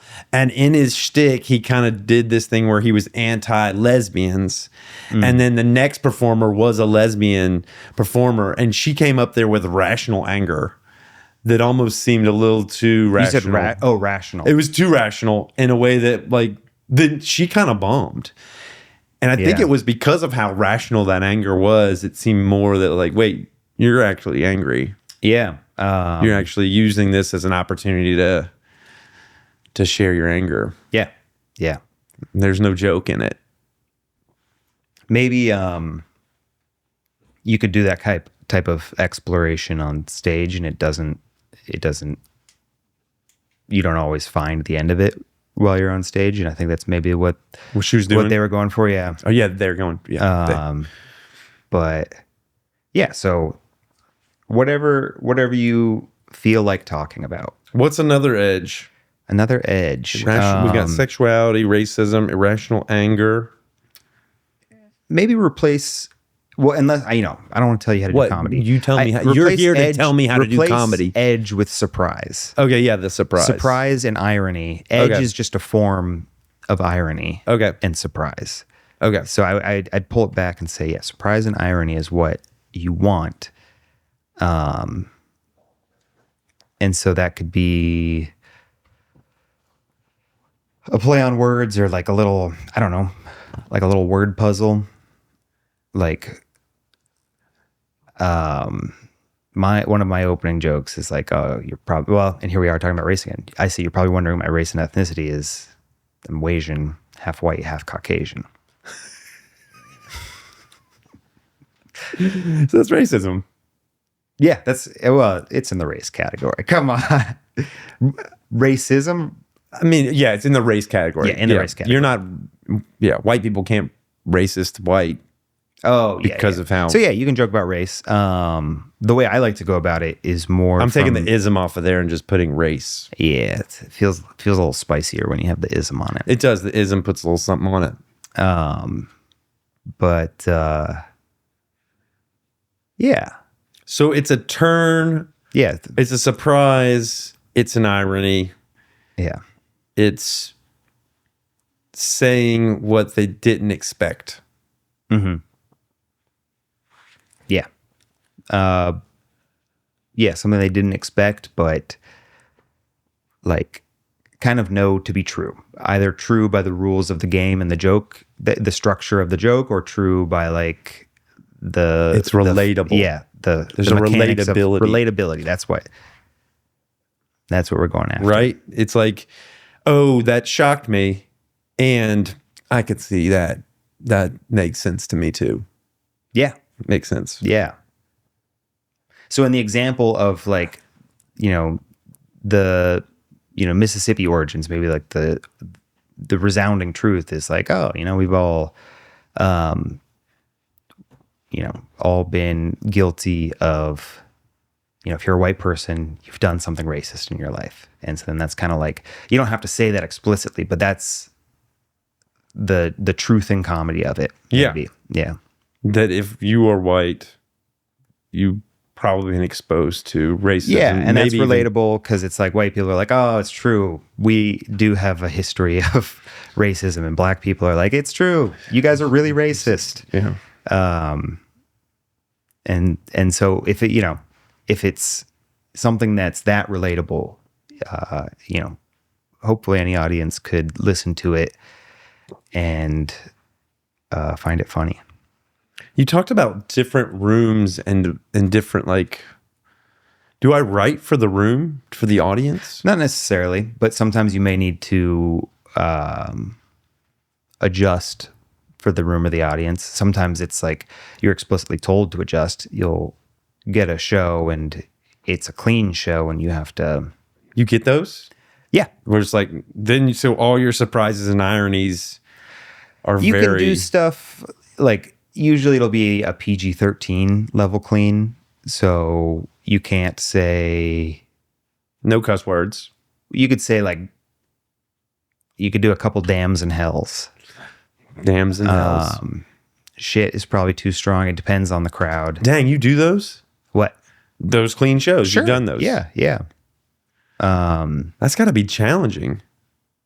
Can you make all of your material for a different audience age? There are two types of clean. There's like, you know, some crowds are like, we're fine with profanity. We're fine with race material. We don't want to talk about politics and we don't want to talk about religion. Those are usually Republicans. And other crowds are like, we're fine talking politics. We're not really wanting to, these things aren't, but they'll tell you categorically true. The guy tells you this isn't like a sex class. This is not politics or sex. This is like, we want you. Like I did a show out in Seguin once, and I have some, stuff about Trump and politics, and to me they're like benign jokes that could be about, could be, you could do a joke about any president, whoever, just, Trump is in office right now. So I was doing jokes about Trump, and it was next to the Trump memorabilia store in Seguin, and I did a clean set, but the crowd hated me because, I don't want to talk about it. You said something about Trump. Yeah. It wasn't relatable to them, or wasn't enjoyable. They couldn't find it funny. Yeah. So when I get to the end of this discussion with you, I kind of leave with homework. Yeah, sounds like it. So how do I, if this is like me, you said find a time when you'll do stand-up, when I'll do that first. Right. And I think that'll be dependent on getting the equipment, checking out the equipment, because I want to put it up and I want to videotape me doing that and finding a club that'll let me do that. So there's a club, I don't know if you're bringing all three cameras. I probably wouldn't need 3 cameras, but maybe one camera. Two cameras. Okay, one camera you can do anywhere, no problem. But 2 cameras might be too much. 2 cameras, you might need to like talk to the manager first. And it depends where you're going. I mean, if it's at Cap City, you'll probably need to, for 1 camera, you're fine. 2 cameras, you say, hey, I might need to set it up. And then because they have wait staff going around and stuff, you can't just put a camera anywhere. 2 would be good just so I could get another angle on the whole thing. Yeah. But 1, it would be at least 1. So much stand-up is shot now from just one angle. So 1 would be fine, you think? Yeah, if it's a few minutes. Yeah, it's only going to be a few minutes. Okay, so I'll just do 1 camera. So I'll figure that out. I'll talk to you about that because I'll need to know kind of where to go. Yeah, I would. My recommendation would be Cap City. They have an open mic on Tuesdays. You have to sign up in advance through the form on their website. This is in the domain? Yeah. And it's hard to time it. Yeah. You sign up a lot. That they get 200 submissions a week, and then maybe 25 people go up. So, oh wow, sign up every week for a month, and maybe you get on your first time. Maybe it's not until your 3rd or 4th time. Okay, so that's me signing up every Monday. When do you sign up? You have to sign up the week before. So if you wanted to get on the website today, you could sign up for next week. Okay, so sign up every week for that guy. And then what is my daily exercise? What does my daily exercise look like? That's what I'm not good at. I've never had a daily exercise. It's more so just like I got that app running in the back of my head. You're turning it in your head? It's just like if I think of something, I just save that real quick. Or in your head? Sometimes I forget a lot of stuff. It's not that reliable, especially now that I'm not going up every night. Yeah. In the past, if I thought of something at work and didn't write it down, I'd be at the open mic later, be like, what did I think about? Oh yeah. But I'm not going back and thinking about it. So I guess, there's my answer then. My process before was to be at an open mic and say, okay, this is the time that I'm going to spend thinking about these jokes or these ideas. You have to spend some time, dedicate some time. It doesn't have to be formally sitting down, pen and paper. although it can be just whatever your brainstorming process is, get into that brainstorming mode. And I need to dedicate some brainstorm time every day. Yeah. Yeah. And then pay attention when stuff just kind of like churns up in the back of your head. So there's this, like, this is a dedicated time. And then I also need to catch the randos. Catch the randos. Catch the rando thoughts or ideas. Because then then this cycles back there. Then I brainstorm those to flesh them out during my brainstorm time. Yeah. Yeah. You get some like raw material to work with for your brainstorm time. Okay. So during the day, I'm going to be aware of the thoughts that I have, Nice. rank them in order of funniness. Not necessary, but yeah, you could. I mean, this is going to happen. Like, go ahead and rank them. How do I know which ones are actually funny and which ones aren't? I have to do some kind of discernment. You really got to get on stage to, you don't know until you say it. You don't know until you're on stage? Yeah. You can't. Only, I'd say, like 30% of the process takes place off stage. So I should just get on stage as soon as possible? That's the advice most people are going to give you. Just get on stage and try as something. soon as possible. Really? And now you have something to actually work with. But I need to go up there with some stuff. You need to go up there with some stuff, yeah. But it doesn't. I don't need to sweat it too much. I just need to come up with some stuff. Yeah, don't try to I need to rehearse it. You can definitely say it how you want to say it. But as far as trying to time it out, 3 minutes. Yeah, 3 minutes. 3 minutes worth of stuff. How do you know how long? Personally, I don't really know until I do it. Because it's not just how long it takes you to say it, as if you're reading straight from a page. You're having that conversation, you're pausing for laughs. Sometimes it's longer, sometimes it's shorter. And when you haven't done a joke ever before, you don't really know you have probably a pretty good idea of where you'd like the laughs to go. Yeah. You don't know how well it's going to connect. And so, yeah, it's really hard to know how long something's going to take when it's a brand new idea. Man, in my mind, I just thought I would just go up there and improv stuff and get laughs. That's fine. Do some people do that? Sometimes. There's an improv component to it, too. But there's a bunch of fat on that. If I go up and improv jokes, there's going to be a bunch of fat. If people are improvising, they're usually doing crowd work and talking to audience members and trying to riff off that. They're riffing. But if you just have a skeleton of what you want to say and have where the punchlines are, you could totally just get up there and see how it feels to say it in front of an audience. And you'll learn a lot about how it makes sense to present ideas to people. You have to come up with the narrative and not like a narrative beginning, middle, end, but you have to have a logical flow to it. Mm-hmm. And so you'll learn they didn't laugh there because the setup here didn't make sense. You'll have a better idea of what I'm talking about after you do it. I wonder if this is like handstands. I haven't done any handstands. Well, part of handstands, at least I'm learning how to do a handstand. Cool. And a part of it is just being in a handstand. Mm-hmm. And then your body, your hands, your fingers learn what it's like to keep your balance, to be in there. And then it subtly learns what it's like, to find the balance. Yeah. Because you're just up against the wall at first, and then you use your fingers to kind of come off the wall a little bit, but you can't think your way into knowing how to do that. Uh-huh. You just have to have your body be in that shape. Yeah. Over and over and over again. It's a great analogy. Until it learns. Yeah. Oh. Yeah, that's exactly it. You there's no other way to learn how to do stand-up than to do it. I said it's like guitar, you can practice scales. Right. But you can't practice comedy in your bedroom. I wish you could. So when you leave today, I'll sign up on Cap City to do it. It's Tuesday night? Yeah. What time? Starts at 8. 8 p.m. So I can still go to workout class. It's good. Yeah. You can go after workout class. Yeah. 8 p.m. They tell you ahead of time whether or not, how much time do you know ahead of time that you're going to do it? Yeah, they'll send you an email if you get on the list. And you just be there all night, or did they give you like a little time slot? You'll if you're a name they don't know, someone who's probably going up for the first time, they'll either put you very first or last. Very last. Yeah.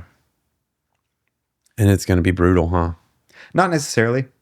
It could go great. Some people's first time goes great. But it'll be scary, I think. It'd be scary. But it's not going to be brutal necessarily. And even if you bomb, you'll find out like, oh, that actually wasn't. It's not that big a deal. Not that big of a deal. You go and it's like, this is a space for trying comedy. A lot of people with a lot more years of experience than me are going up and trying comedy and bombing. So it's kind of like there's a lot of people. Yeah, experienced like comedians are going to go. It's not like you go up and I'm the only one bombing. It's like everybody else crushes it. It's not like that. Yeah. It's like if you showed up to handstand class, it's like, oh man, I didn't do a handstand my first time at handstand class. It's your first time at handstand class, but you don't do it. No, I don't think anybody does in their first time. Yeah. I want to be able to do it. I want like you. You said like you would go up and do your first one, and then you would be a comedian, right? It would just work. Yeah. That's the same thing I thought about this show. Mm-hmm. I thought I'm just going to interview my first person. It's going to be great. People are going to love it. And then like I'll get a bunch of subscribers. And that's just not how it works. Yeah. It's sudden or gradually then all at once. That's what I've heard. It's this and that's like because people get it or you found an audience. Yeah. You got to work on it and figure it out. Work your craft. For sure. All right. Let's see what time it is. We're going to do, we only have, about 30 minutes or so. So we pivoted there. I normally do the questions, but we went straight into this. Oh, we went into dude. Well, you brought up that joke. I know. I brought up the joke. You started writing. I thought I was going to do the improv or the comedy thing like maybe months and months from now. Oh, really? And you're just like, when are you going to do it? And I'm like, okay, well, yeah. I think that's what I need though. Yes, for sure. I need someone to say like, oh, you just need to go out there and do it. Yeah. But I need to capture it to share with the audience so they can see that failure. Yeah. And then we kind of talk about it afterwards. Like, what do you think it looks like for us to have a relationship around my comedic kind of journey and for you to be a mentor? I'll come watch, I'll watch your sets on camera and we can talk about what you did and what you might want to do next time. Mm-hmm. Yeah. A lot of people who I've seen get really good are listening to and watching their material. Their own material? Yeah. They're recording their sets and listening back to them and improving. I never did that. And maybe that's why. That's why you. Yeah. I hate the sound of my voice. Well, having done this TV show, I have to do it because I edited it all. You put yourself in the handstand position. Now you know how to do it. It is excruciating editing myself because every Freudian shadow, it's like a haunted house experience every time. I'm stupid. I can't believe you said that word. Why do you say so much? Oh, why do you say like so much? Why do you look so stupid? Why do you, you're not attractive. It's like everything, every insecurity comes when I'm editing these things. Yeah. And there's some like being with myself. You took a breath like you were going to say something. Well, yeah, that's the no pain, no gain portion of it. I think I got to love myself. Yeah. And love yourself enough to criticize yourself in like, okay, I can critique my ums, or I can change this part of how I perform on stage or on camera, and it doesn't mean I'm a bad person. And maybe realizing that no one hates me as much as me. Have you tried that? You ran that past anyone? Survey the people. No, Phil, you're great. Yeah, but I think what I'm saying is we are our own worst critics. Yeah, that's been my experience for sure. Yeah, we're harder on ourselves. Some people don't have that. You have to have a healthy critic. I think I've been overly critical of myself, and it stops me from progressing. Other people I've seen have no criticism. They'll go up to like something where it's like, how did you even think that would work? And they're just unfazed, but they just do it again. And they have no problem, bombing a lot of times in a row. Or they don't hear it. They don't hear it the way, because they're not self-evaluating their work. We got to be self-aware. Yeah. And then adapting. Yeah, confident enough to look at your strengths and weaknesses side by side. It's hard. On that note, okay, how long do you think we should do this laughing meditation? Oh, how long does it take? I don't know. I guess let's give it 30 seconds, and if we're not... Oh, we got to go in for longer than 30 seconds. We have to go longer than 30 seconds. I would think. Okay, let's go a minute, and if we're not actually laughing after a minute... Okay. How long did it take in the meditation? I don't remember. It was a long time ago. Okay. All right, we're laughing already. Are we going? Okay, well, let me start it. Oh, let's take some deep breaths. That's the meditation portion.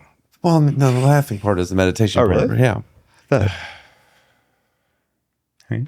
It's being present. Yeah. The meditation part is being present with laughter. Okay. And inviting it like purposefully. Yeah.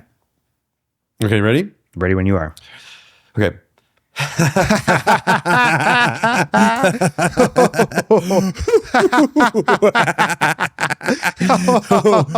Oh my God. We got a lot of time.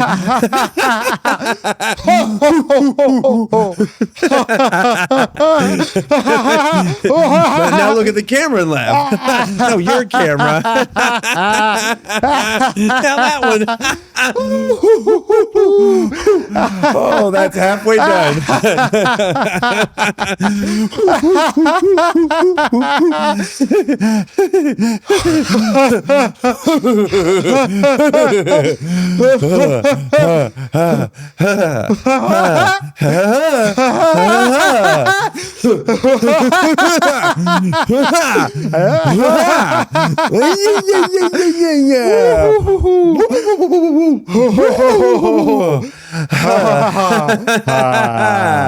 I got it there for a second. You did get it? Yeah, I got going. You were in there? I got it. I broke through. It was real? I had at least, you'll see it in the tape, I had at least one good real laugh.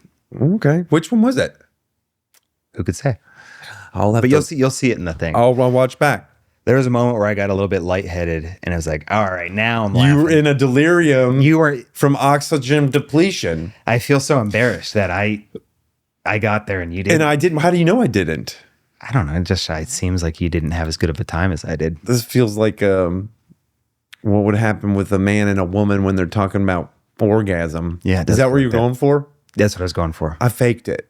You faked it? Yeah, I faked it. Well, now we're in familiar territory for me. That's why you didn't know. Like, that looked real. It was really convincing. Yeah.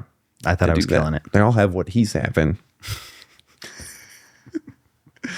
Nothing like an old When Harry Met Sally reference for folks. Oh, what she's having. Where? Why is that a restaurant? Are they in a restaurant? They're at Cat's Deli, and Sally simulated an orgasm. Oh, in the restaurant. Okay, in a very convincing way. Yeah, in a way that where Harry was just like, "Whoa, that's happening right now," and another lady at another table was like, "I'll have what she's having." Classic. It's good. Rob Reiner at his best. Yeah. Let's do a couple of improv games. Okay. What's your favorite? That's a twosome. I don't know any two. Well, you could do a 3-line scene. We could do 3-line. Yeah. Like a soft start, like a scene starter. Yeah, like establish a character. We could do some scene starters. And a relationship. I don't normally do this, but I'm not normally with trained improv. Oh, I'm not trained. Improvisation. But neither am I. I've hung out with improvers. Yeah. The games I normally do are Soundball, Mirror Cat, and sometimes I do Mind Meld, also known as Convergence. Oh yeah, I know mine. I know that one. But like we do some scene starters. Okay. There's a couple different ways to start a scene. You can start it by, establishing a location. You could start by, but the main thing is like letting me know, whoever starts it needs to let me know a couple things. What's our relationship? Who are we to each other? Where we are? What's the location? What emotions present, or like what are we doing? Yeah. There's like the 4. You don't hit all 4, but if you did, that'd be pretty dope. Yeah. Yeah. So improv. Okay, scene starters. You want to start the first one? Sure. Okay, hold on. Get in the zone. Are you're blanked out mind? What's that? You got nothing in your mind? I got some chatter, but it'll be fine. Well, I just mean that none of it is improv related. Oh, okay. Yeah, I'll be fine. Okay. Johnson, you're late again, and you better have that report done. Oh, boss. I hate it when you make me come in on Saturday morning with the report. I didn't get it completed this last night. You weren't doing reports on Friday night? What are you, a loser? Well, I was with my girlfriend and we were making chicken pasta. That sounds terrible. I was in the sheets, the spreadsheets. Oh, wah, wah. Improv, baby. Improv, baby. Okay, my turn. Do it.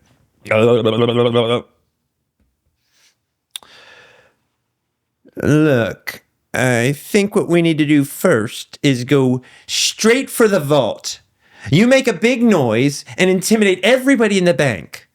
And then we'll go straight for the vault and we'll get in there. I'm going to bring my kazoo. You're going to bring a kazoo. Yes. That's good. You'll entertain the bank people. For my big noise, I'm gonna play the kazoo. Yeah, but what will you play? Have you been practicing the kazoo? I've never played. Well, you're going to have to give them something convincing, Johnson, or else they're just going to be like, what is this nonsense? Okay, I'll play the Star Spangled Banner. Do you know how the Star Spangled Banner goes? Not all the way through. Let's hear it. With a kazoo? And scene. You were a better scene partner than I was. Why is that? Because I didn't give you as much to work with. You did. The kazoo's great. I didn't. You gave me a whole thing to play off. I said, you're late, and you said, but it's Saturday. And then that's some, we're in a real place really interacting. Well, I gave you the emotion of you're an overbearing boss that makes his employee come in on Saturday morning. Yeah, I gave you nothing. I just told you something about me. I'm a silly kazoo guy. Yeah. Don't be so hard on yourself. I left you hanging there. You're doing great. Well, it's a good note. You're doing great. It's a good note for aspiring improvisers. Let's do another one. You start. Okay. We're just getting in the feeling. I haven't done scene starters in a while. Yeah. It's been a minute. All right. Honey, thanks so much for finally taking the time to come pick apples with me. You're welcome. I don't mind coming and picking apples with you. We'll do it this time, but I'm allergic to these, so we should probably do it for 30 minutes. Do it for 30 minutes. It's not enough apple time. Yeah, you always want apple time, and that's fine. I let you drink the cider. I'd let you go to the New York City when you want to go. They don't have. But honey, I'm allergic to apples. You're allergic to apples? Yes, I thought you had herpes. I was thinking an apple a day could keep the doctor away somewhere in there. I was trying to get there. No, you're good. Again, I didn't. Herpes is that's a left field one. I was looking for a 3-line button. My herpes, I would have been scratching elsewhere though. Yeah, I should have been scratching my nethers. Scratching your nethers. Body herpes. All right, give me one. I'm not gonna let you down. I'm not gonna let you down this time. You're great. Let me see. How do we do this? How do we even improv? All right. I think what we should do first is we'll go round up all the sheep, and we'll get them into the corral, right? We'll put the saddles on them, and then we'll bring in the kids for the birthday party part. Son, you got to be about the worst damn cowboy I ever met. Well, I've been watching the movies about cowboyism. Which ones did you see? I watched the one about the city slickers. I watched the one about, there was one with just a cow. You're telling me a damn Billy Crystal taught you everything you know about cowboying? Yes, he did. Billy the Crystal is an amazing cowboy. I think we get the sheep in there, we put the saddles on them, and then the birthday party comes in, right? These people, they're not going to be able to withstand a real cowboy experience. That's why you have a 4-year-old leading the show, Dad. Billy, you've taught me a lot about being a parent and even more about being a cowboy. Yeah. Giddy up, Dad. Giddy up, Billy. Insane. That was a good one. That's a good one. I'm getting there. It's a funny reveal with our relationship that you were my 4-year-old. Yeah, the you were 4-year-old my 4-year-old son. Yeah. The 4-year-old. We developed it. In improv, they say you can do one of two things. You can, I'm sure you do more than that, but you can expand the world that you have that you're creating together, or you can heighten something that you've already revealed.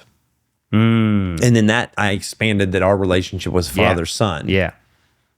So the relationship doesn't have to be the first thing you say. It should be, you're giving tidbits for the audience to relate to. So I think a relationship is a strong anchor for an audience.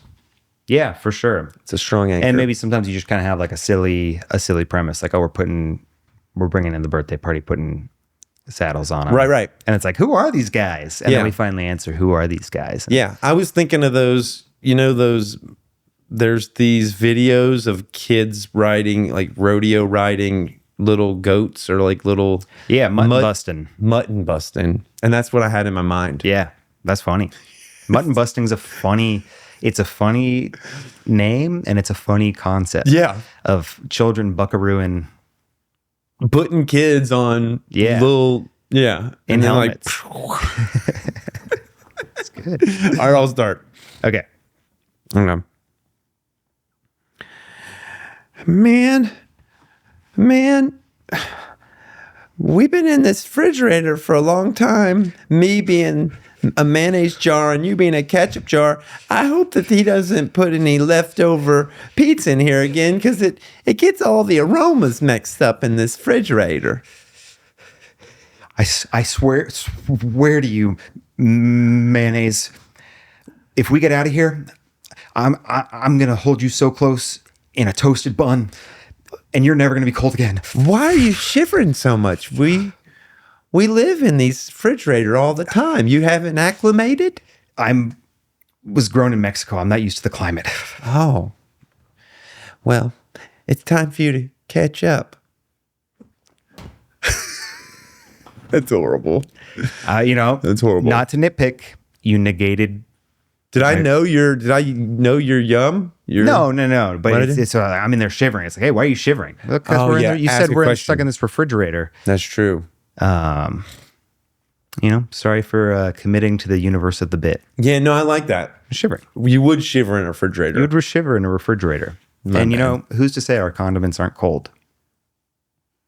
They are cold. But they are cold, but that they're uncomfortable. Yeah. And ketchup doesn't have eggs in it, Man, it's just emulsified eggs, so it needs to be refrigerated. Ketchup doesn't need to be refrigerated. Eggs don't need to be refrigerated. Oh, come on. This isn't Europe. No, I used to have chickens in the backyard, and we would never. Oh, yeah, but that's a pasteurization thing. Oh. Huh? In Europe, they don't pasteurize their eggs, or they do. And so you don't have to refrigerate them. Okay, any Europeans out there in the audience, you can just let us know. Yeah, they'll chime in.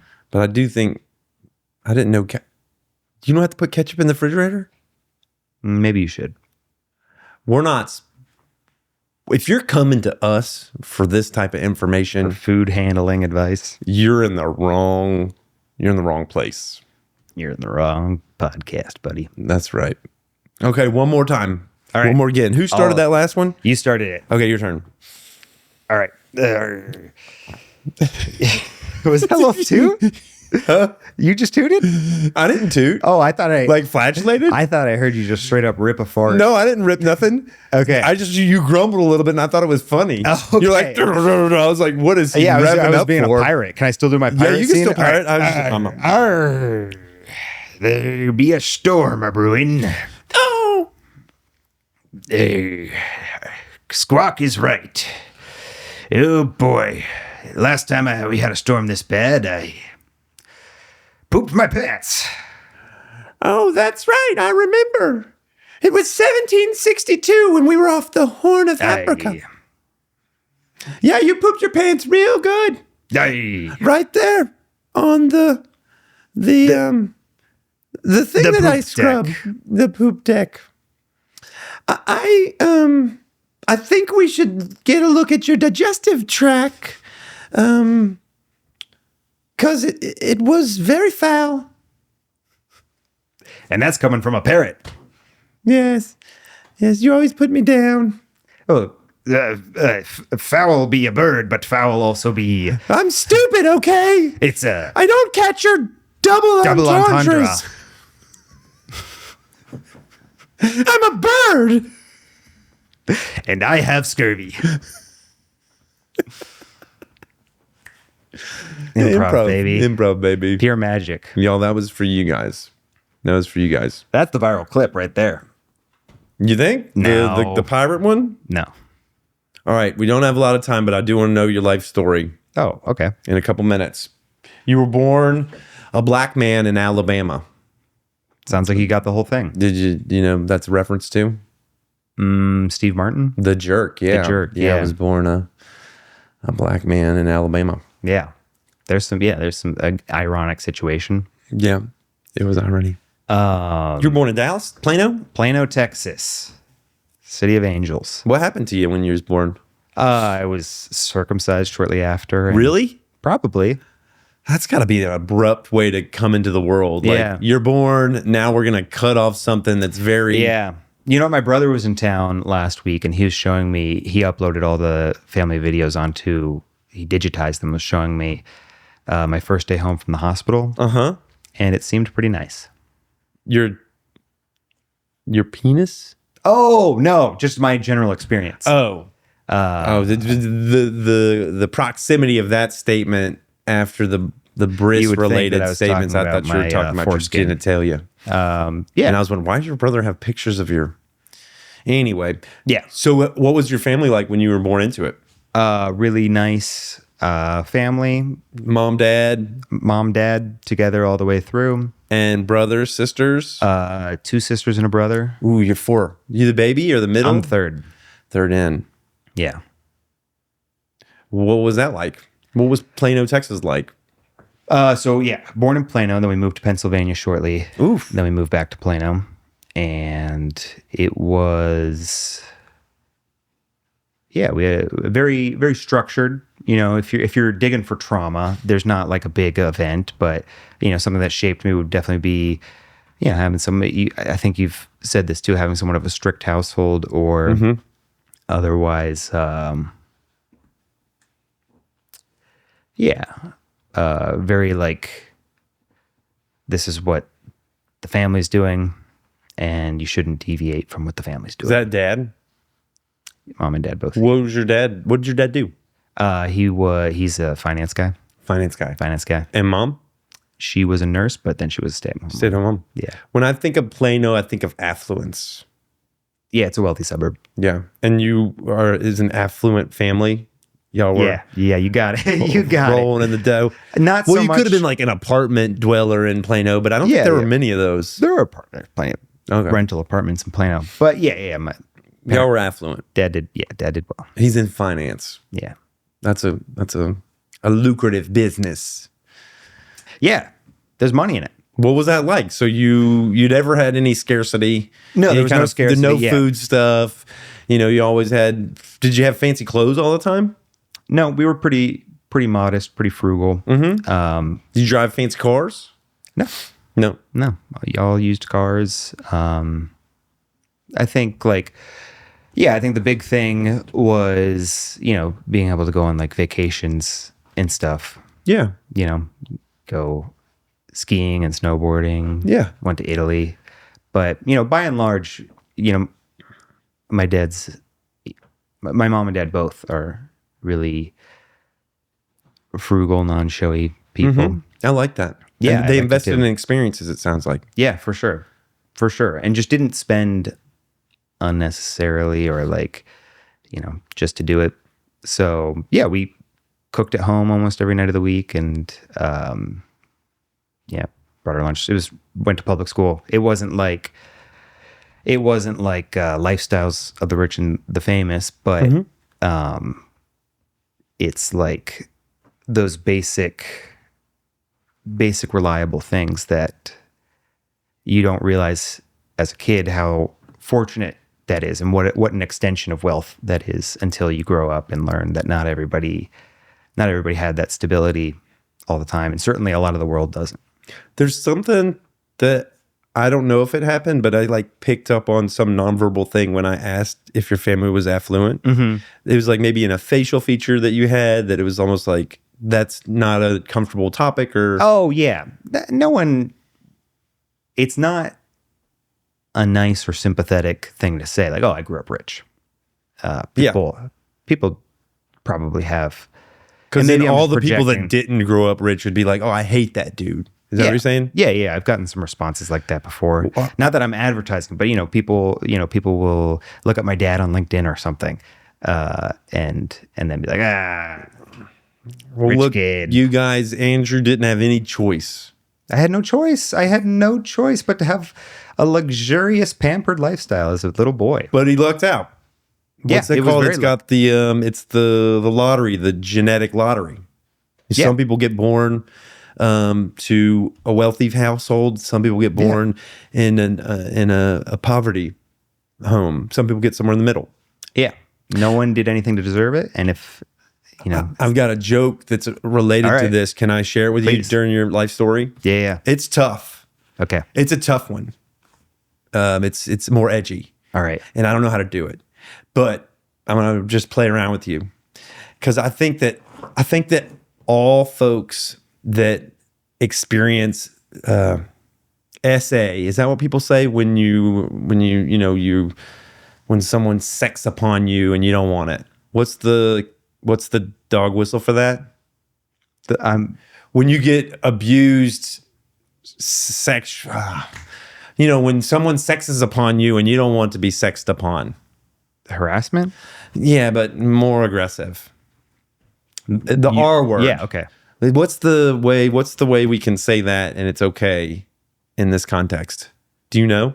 You know how everything's different, like you say, instead of the movies that adults watch to pleasure themselves, it's corn instead of the other word. Okay. And they've got all those words. Do you know the one for this one? I've heard people use grape. Grape. Okay. So if you're going to get graped, you really want to get graped by a rich person like Jeffrey Epstein. Those would be the best people to get graped by, because I imagine most of the people in the world get graped by just poor people. And at the end of that experience, they just have nothing.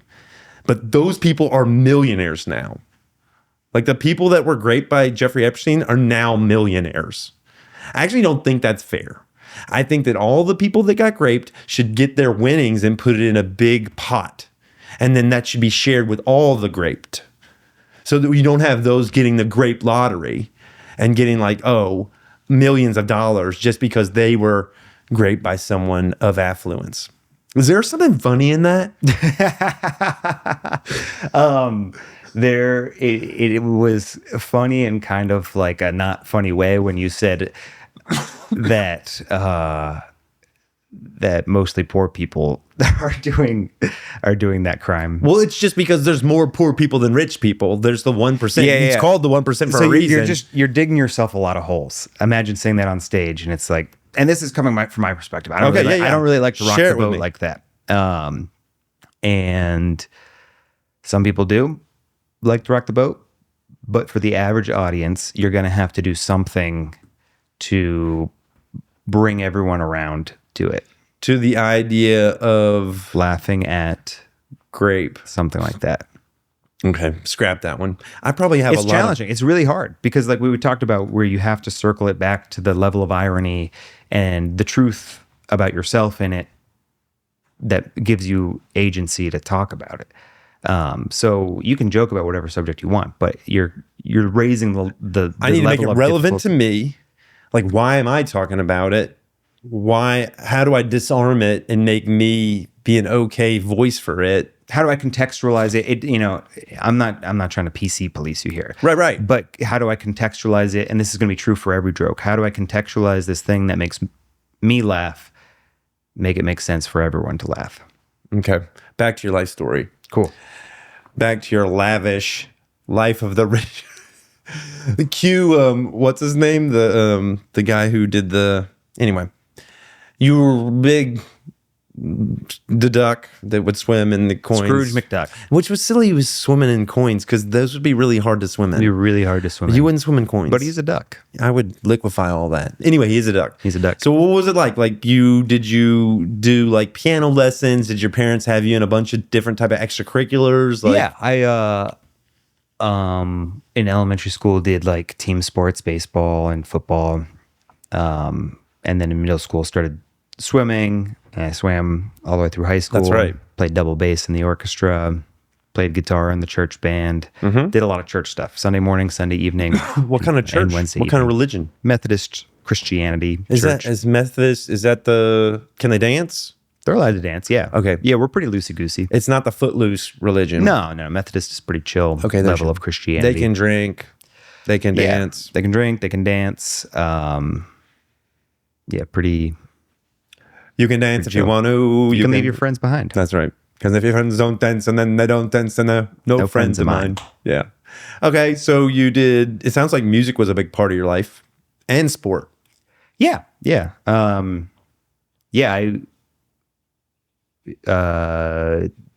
really liked music at the time. Still? I love music, sure. I don't play anymore, but Not at all. I own a guitar, but I got a couple. oh. Yeah. Yeah. I know the chords and stuff. I know the open chords that people know.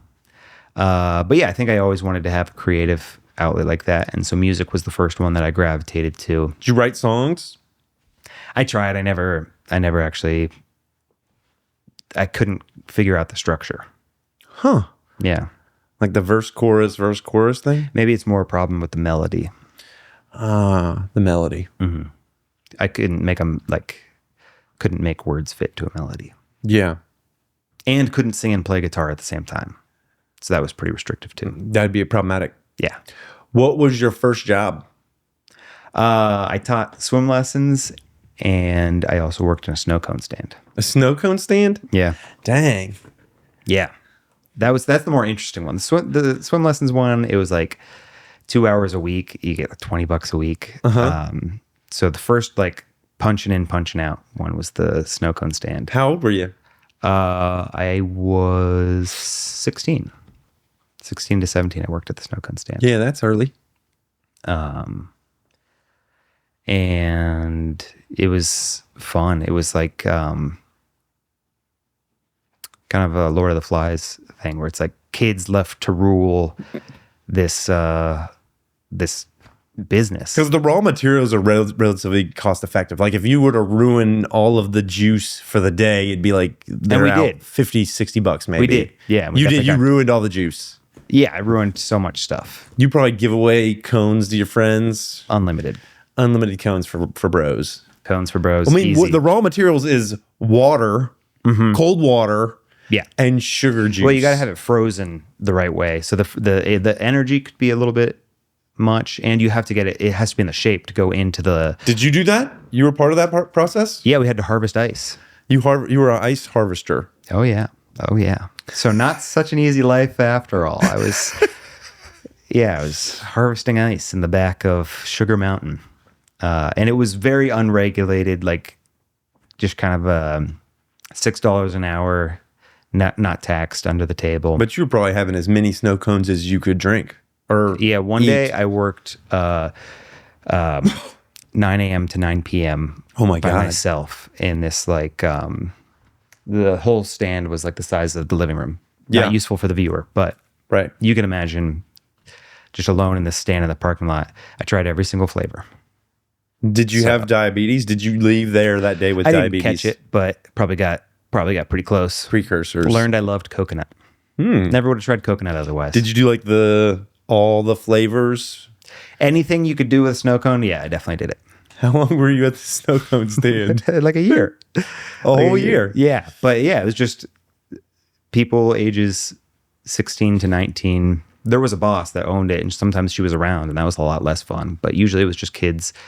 No cameras. Yeah, no cameras. Just full. Hold on. The way you said no cameras. You know what I mean? Like now it's like it's so cheap and easy to have cameras. What did you do to those cones, Andrew? We didn't do anything. If it was captured on the camera, you did something.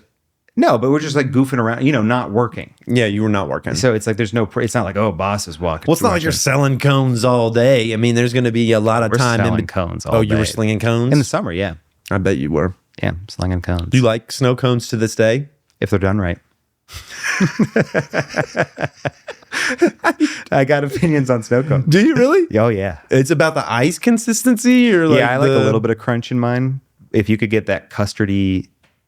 it has to be really cold, and then where do you get that in Austin? There's that like New Orleans cone place on airport. They're good. They're the real deal. You like that place? Yeah, I can't remember the name of it, but that's the real deal. I can't either. Y'all go. It's on airport and kind of like 51st, yeah. It sometimes has a long line. It's a Louisiana snow cone place. Yeah. If you get that real smooth ice with a fat chunk in it every now and then. That's a good snow cone.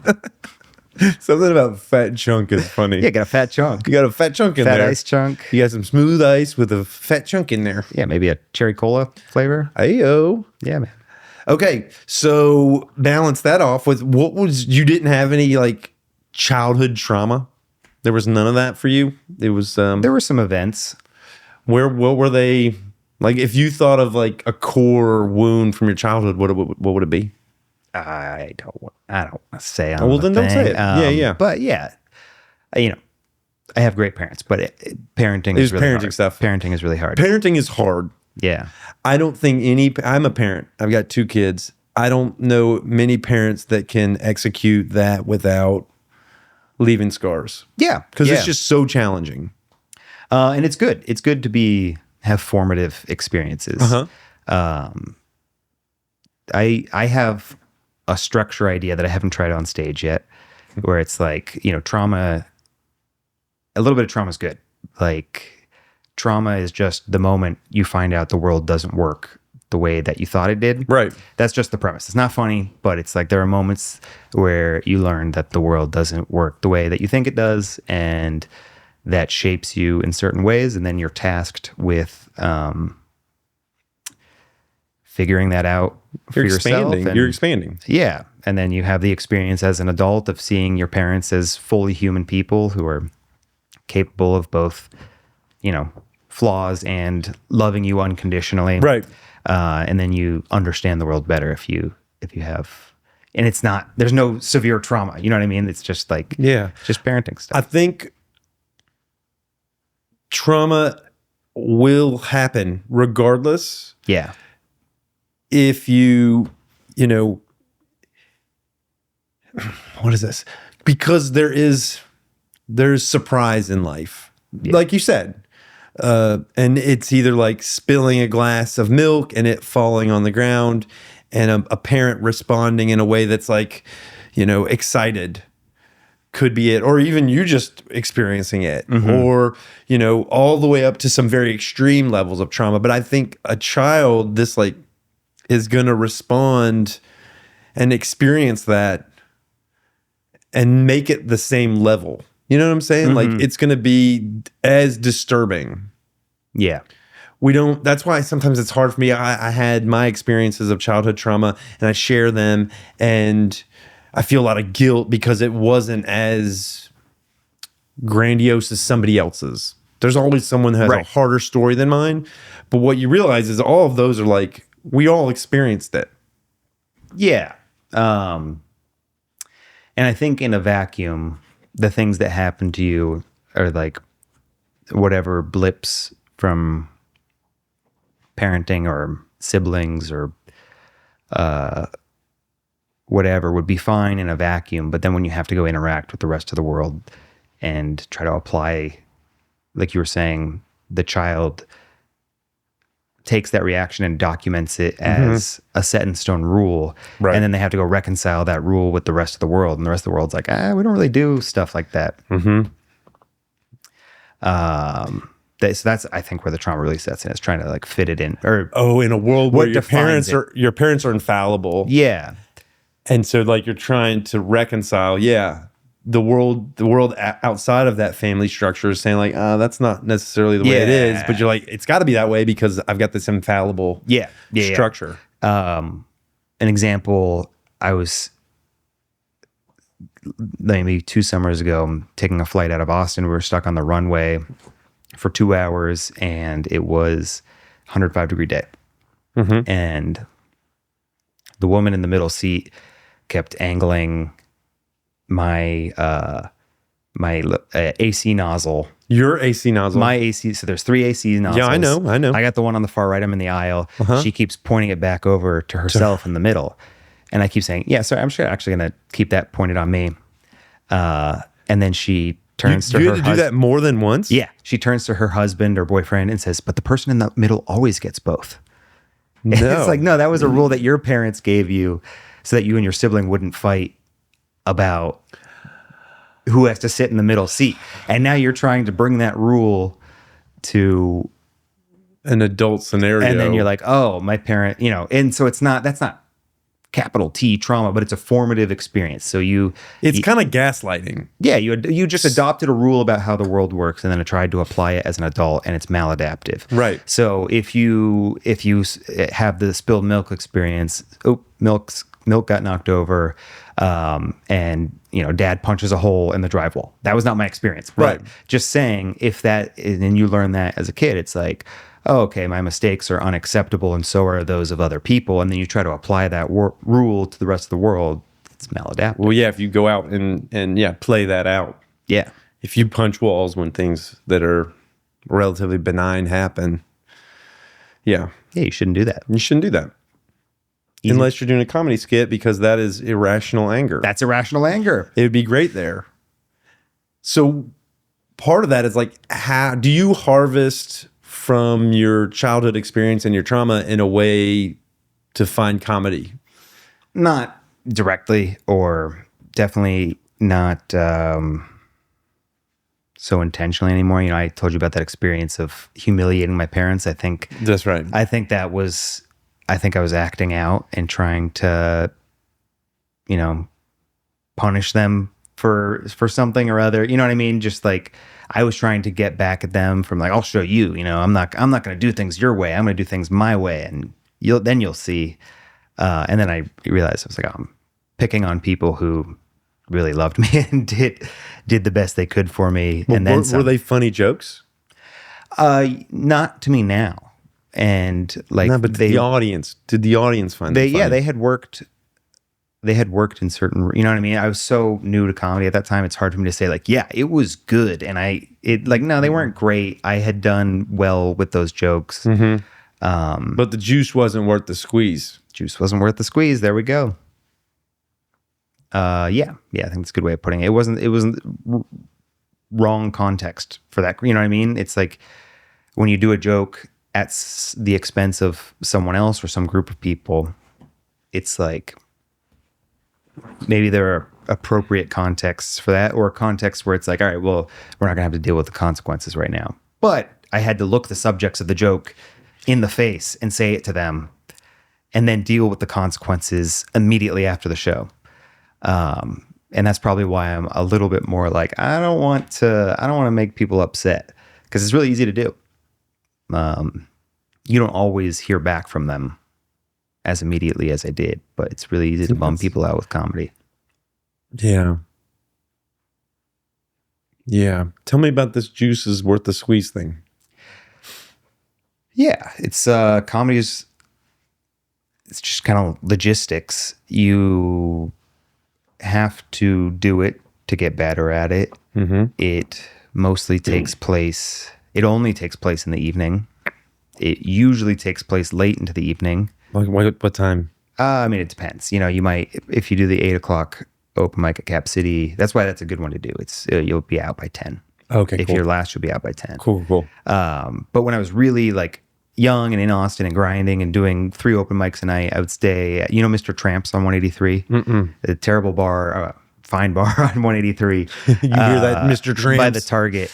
And they had an open mic there. By the Target on Olin Road? Yeah. Okay, yeah. It's not far from here. Yeah, it's just in the front. Okay. They had an open mic there. They probably still have an open mic there. But yeah, on a Wednesday night, that would be my 3rd open mic of the evening, and I would stay there until 2 a.m. Okay. And so you have to burn the candle at both ends. And so when I was 24, I had the energy to do that. And then, I had a day job where I could just, as long as I was sitting at my desk, I was fine. I didn't have to actually be working. I could just be at my desk. But it all catches up to you. And then, little burp, sorry. Then you end up being, 30, and it's like, okay, I can keep pushing in comedy for however long it takes. And you start kind of like thinking about the numbers of it all, where it's like I could be a self-employed comedian and I live on the road 300 days a year, and my income is solely dependent on that.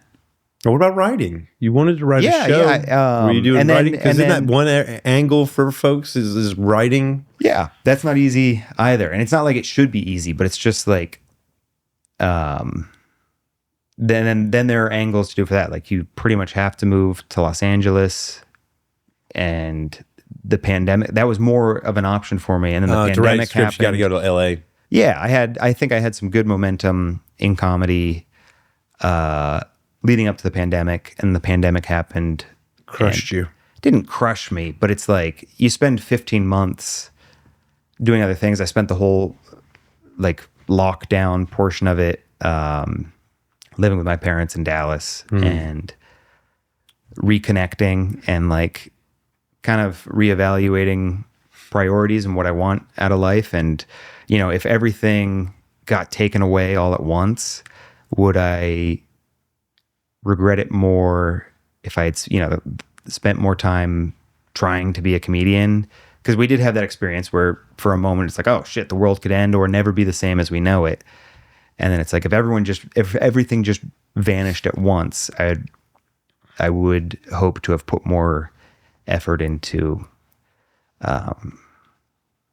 having a good life, good relationships with my family, good relationship with my now fiance, and have a job that supports me just living a good, normal life. You can sleep at night, not drinking so much, not comparing yourself to what other people get because you see someone else get something and then it's like, oh, well, they got it, so I'm not going to get it. Now I have to wait another year for that type of opportunity to come around. There's just so much, scarcity mindset in pursuing it as narrowly as I was doing. I'm not saying that categorically pursuing comedy is self-serving and unrewarding. The path I was on was, and I'm really lucky to have the family situation that I have and to be able to go look at that and be like, oh, this thing that I've been running from for personal reasons is actually a lot better than the thing that I'm running to. So I was lucky to have that experience and that shift in perception for myself.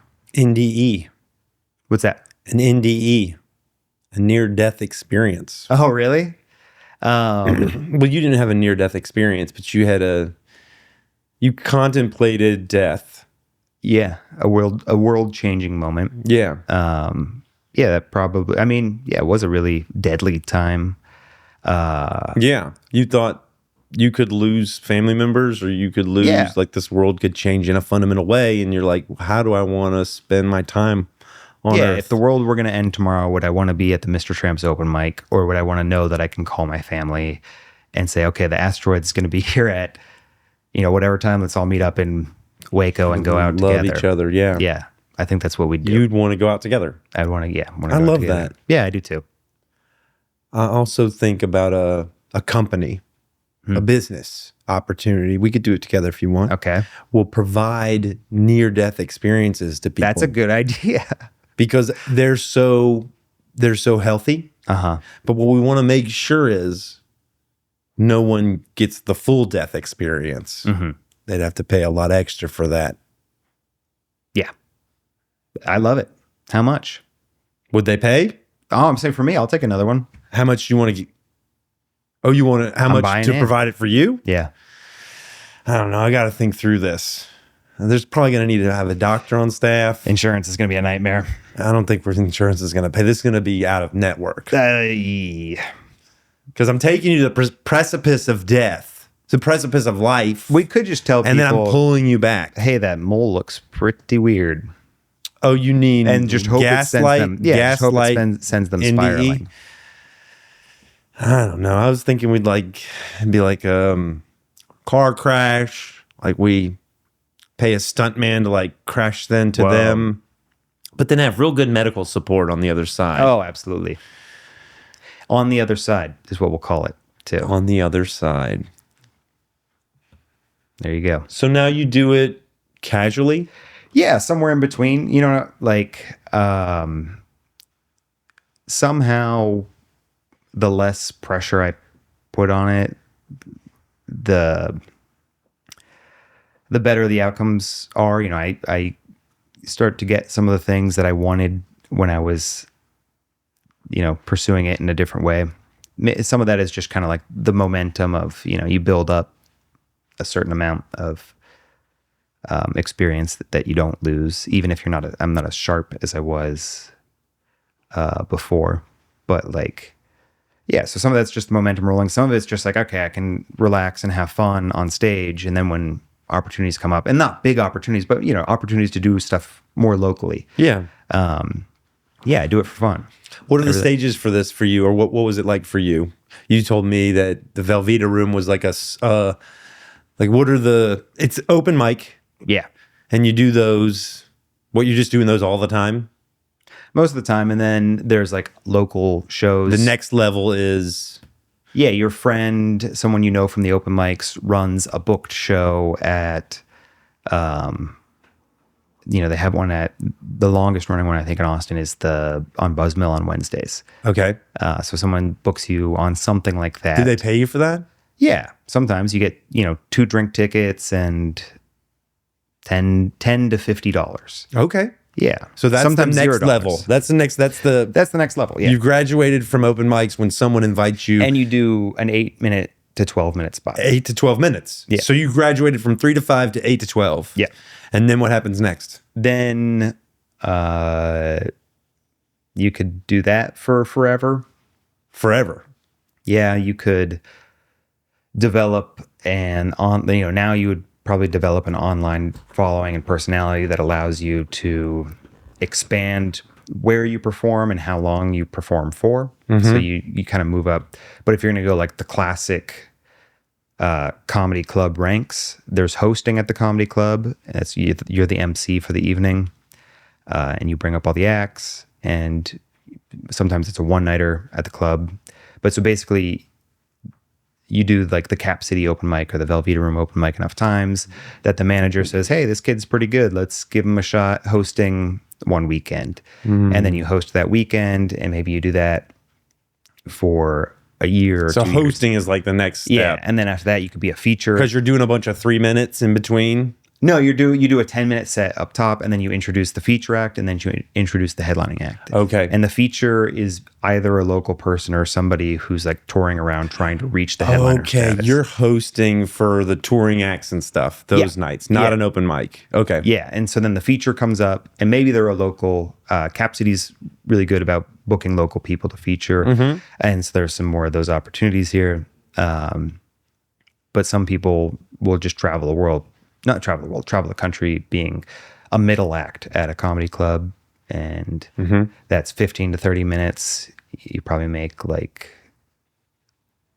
$150 a show, do 6 shows a weekend. And then the next level after that is club headliner. And then you're doing 45 minutes to an hour plus. At the end of the show, you're the big act. Maybe you've gotten like a late, Jimmy Fallon or one of the Jimmys, one of the Seth Meyers spots. Yeah. You do something like that, so you have enough credentials to start doing clubs, and then maybe you film a special, and now people really start selling out your club shows to the point where it's like, hey, let's get this guy in a theater. And somewhere in there, you might start writing for somebody. Like they think you're good enough to write for a TV show or for a late night show or something. Is that another avenue? Or? There are so many avenues between that middle act spot and headliner / national sensation. Now it's mostly about developing an online following and producing a ton of online content. Pros and cons to that. In the past, maybe you're living in New York or Los Angeles and you've opened up for somebody at the clubs there. They're based there too, so you guys are seeing each other a lot. I'm like, hey, why don't you come out on the road with me and be my opening act for this leg of dates? Which you can do that now in Austin because it's becoming a hub. A lot that happens for a lot of comics here. So that's still a totally viable. So we're starting to have that here. Absolutely. Totally viable pathway. And that kind of now you're having introductions with those club managers like, hey, maybe next time I come back and headline this. And they say, well, let me, how many people are you going to bring in? What's your social media like? And you go, oh, okay, well, let me go get my social media up. Right. And now next time this person brings me along to open up for them, I can say, hey, I got 10,000 followers now. I think I could sell 30 tickets. And they'll say, all right, we could sell enough chicken fingers to make that profitable. It's all about how many butts can you put in seats. Exactly. Man. So yeah, that's kind of the bird's eye. That's the juice. That's that not being worth the squeeze, and you want to be going home to your fiance. You want to be close to your family. Yeah, you want to be going to workout class. That's why it's being local. Able to skateboard. You're a local. You're a skateboarder. Oh hell yeah, dude! Really? That's your hell yeah, big thing? Skateboarding? One of my big things. Yeah, for sure. You go to like the local everywhere. Yeah, skateboarding. Awesome. Love it. Yeah, dude. You'd like a good buddy of mine who's also on this show. His name's Cole. We rock climb together, but he's also a huge skateboarder. He's really awesome. You guys should get to know each other. Connect. That'd be cool. You should connect. Yeah, man. And so it's a well-rounded kind of life that you're seeking and you're developing. Yeah, for something that's not necessarily because the juice is like you have to be traveling and you'd have to kind of be away from family and away from your fiance. Yeah, it's one of those careers that it's like it's a high achieving career. It's a career that's both your hobby, your social circle, and your livelihood. Yeah. And I have other interests. And some people balance it way differently. I just wasn't balancing it the way that some people do. Well, I hope that folks that watch this will find you, and when they want to find you, they will look. Oh, if to find me, Instagram's probably the best place. Instagram under the handle Andrew __ Wagner, 2 underscores. Andrew Wagner. His name is Andrew Wagner. You put 2 underscores in between the first name and the last name because 1 underscore was already taken.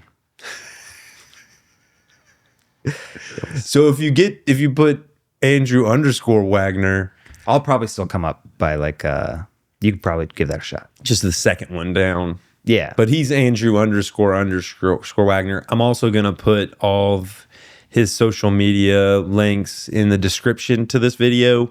So you can just press that description button and click it. Yep. And then you'll be able to find your way to Andrew. I'll be out. Yeah. Also, just keep watching the show because I'm going to have Andrew. We got to watch see what X gives you. Yeah. We're all dying to find out. What X gives me. And if I decide to go a different surprise angle, I'm sure I'll talk to you between now and when I go up. But I imagine after we get done tonight, I'll put my name on that list. And I feel some anxiety about it. Yeah. It's nerve-wracking. But like you said, just getting out there and doing one and just getting started is a good way to go. Yeah, that's what it's all about. And I want to talk to you about a TV show idea that I've had for a long time. Okay, let me hear it. That you might be able to write for. Should I tell everybody about it? Y'all are all now under a blanket NDE. This is my idea. Okay. NDA, you said NDE. NDA. Blanket near-death experience. Near-death experience. That means if you do this without me, you will come near to death. You know what I'm saying? Hell yeah. NDA, non-disclosure agreement. Here's the idea. Those lips. Here's the idea. The name of the show is a comedy. and the name of the show is Men's Group. And we have a group of men. Like, what happens every episode is a men's group experience where they're around and then they go through these rituals. They're not the exact same as Mankind Project, but they're similar. There's some kind of like funny rituals that men do, and they talk about their feelings and all that stuff, which I think has a lot of comedy to it. And it's also very serious. But I think those two things go hand in hand. And there's a spinoff for every episode where two of the guys will go to some kind of woo-woo experience, or kind of like fringe experience, or just spiritual experience. And they'll talk to different of the men. Like, probably a main character and one of the other guys will go. So one time they might go to ecstatic dance together and talk and see that ecstatic dance through the lens of their kind of like skewed and warped world. You know, there's women dancing topless. There's a sexual component there. There's people dancing in weird ways. There's these musics. And then another time, maybe they'd go to yoga and they'd discuss, they're kind of whispering during the yoga class and having a dialogue about that experience. And the next time, maybe they would go to, I don't know, a tarot reading together. And it's basically, it's a men's bro comedy type of situation. And it all kind of hubs back to that men's group experience where they talk about whatever event happened at the, that's good. I like at the kind of field trip, if you will. One would be like workout class. Some of them would work out all the time, so that'd be another vignette. But you'd have these vignettes that would all hub back to this men's group where they're able to break free of like this, what men are supposed to do in communication, and actually give like the quiet part out loud, kind of like speak emotionally about what happened, or, you know. What do you think? I love it. Men's work. Yeah, I think anything with zany characters in like a in a everyday setting. It's going to have to take zany characters, but I'd want to do it in Austin. Cool. Like, to figure out, and you could even act in it if you wanted to, but we'd have to, you're not an actor? Not an acting We guy. could find the actors. They're going to have to work for free, but I think it'd be easy to shoot, because we just need a room where they can have a men's group. Could be here. You keep it real cheap. You keep it lean, right? Lean startup kind of ethos. Yep.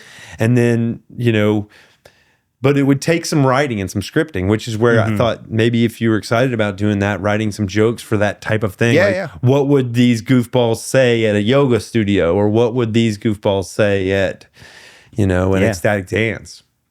I would think about it. Yeah. I'd love to workshop that with you. Yeah. We've been chatting for a long time. Dude, yeah. I think we're going to wrap it up. Oh my God, I got to go. Is that cool? Yeah, I did not know it was 8:30. This has been Phil Phails with my good friend Andrew __ Wagner. You got it. He's a local comedian, and this has been Phil Phails at Funny. I think you killed it. Yeah, I think you killed it. Oh, stop. Thank you all for watching. Y'all go find Andrew. Watch some of the other episodes with Andrew. I really enjoyed this. Do you hug? Do you high five? Do you fist bump? I think we established we're both like a fist bump or high five kind of guy. We're fist bump bros. Yeah.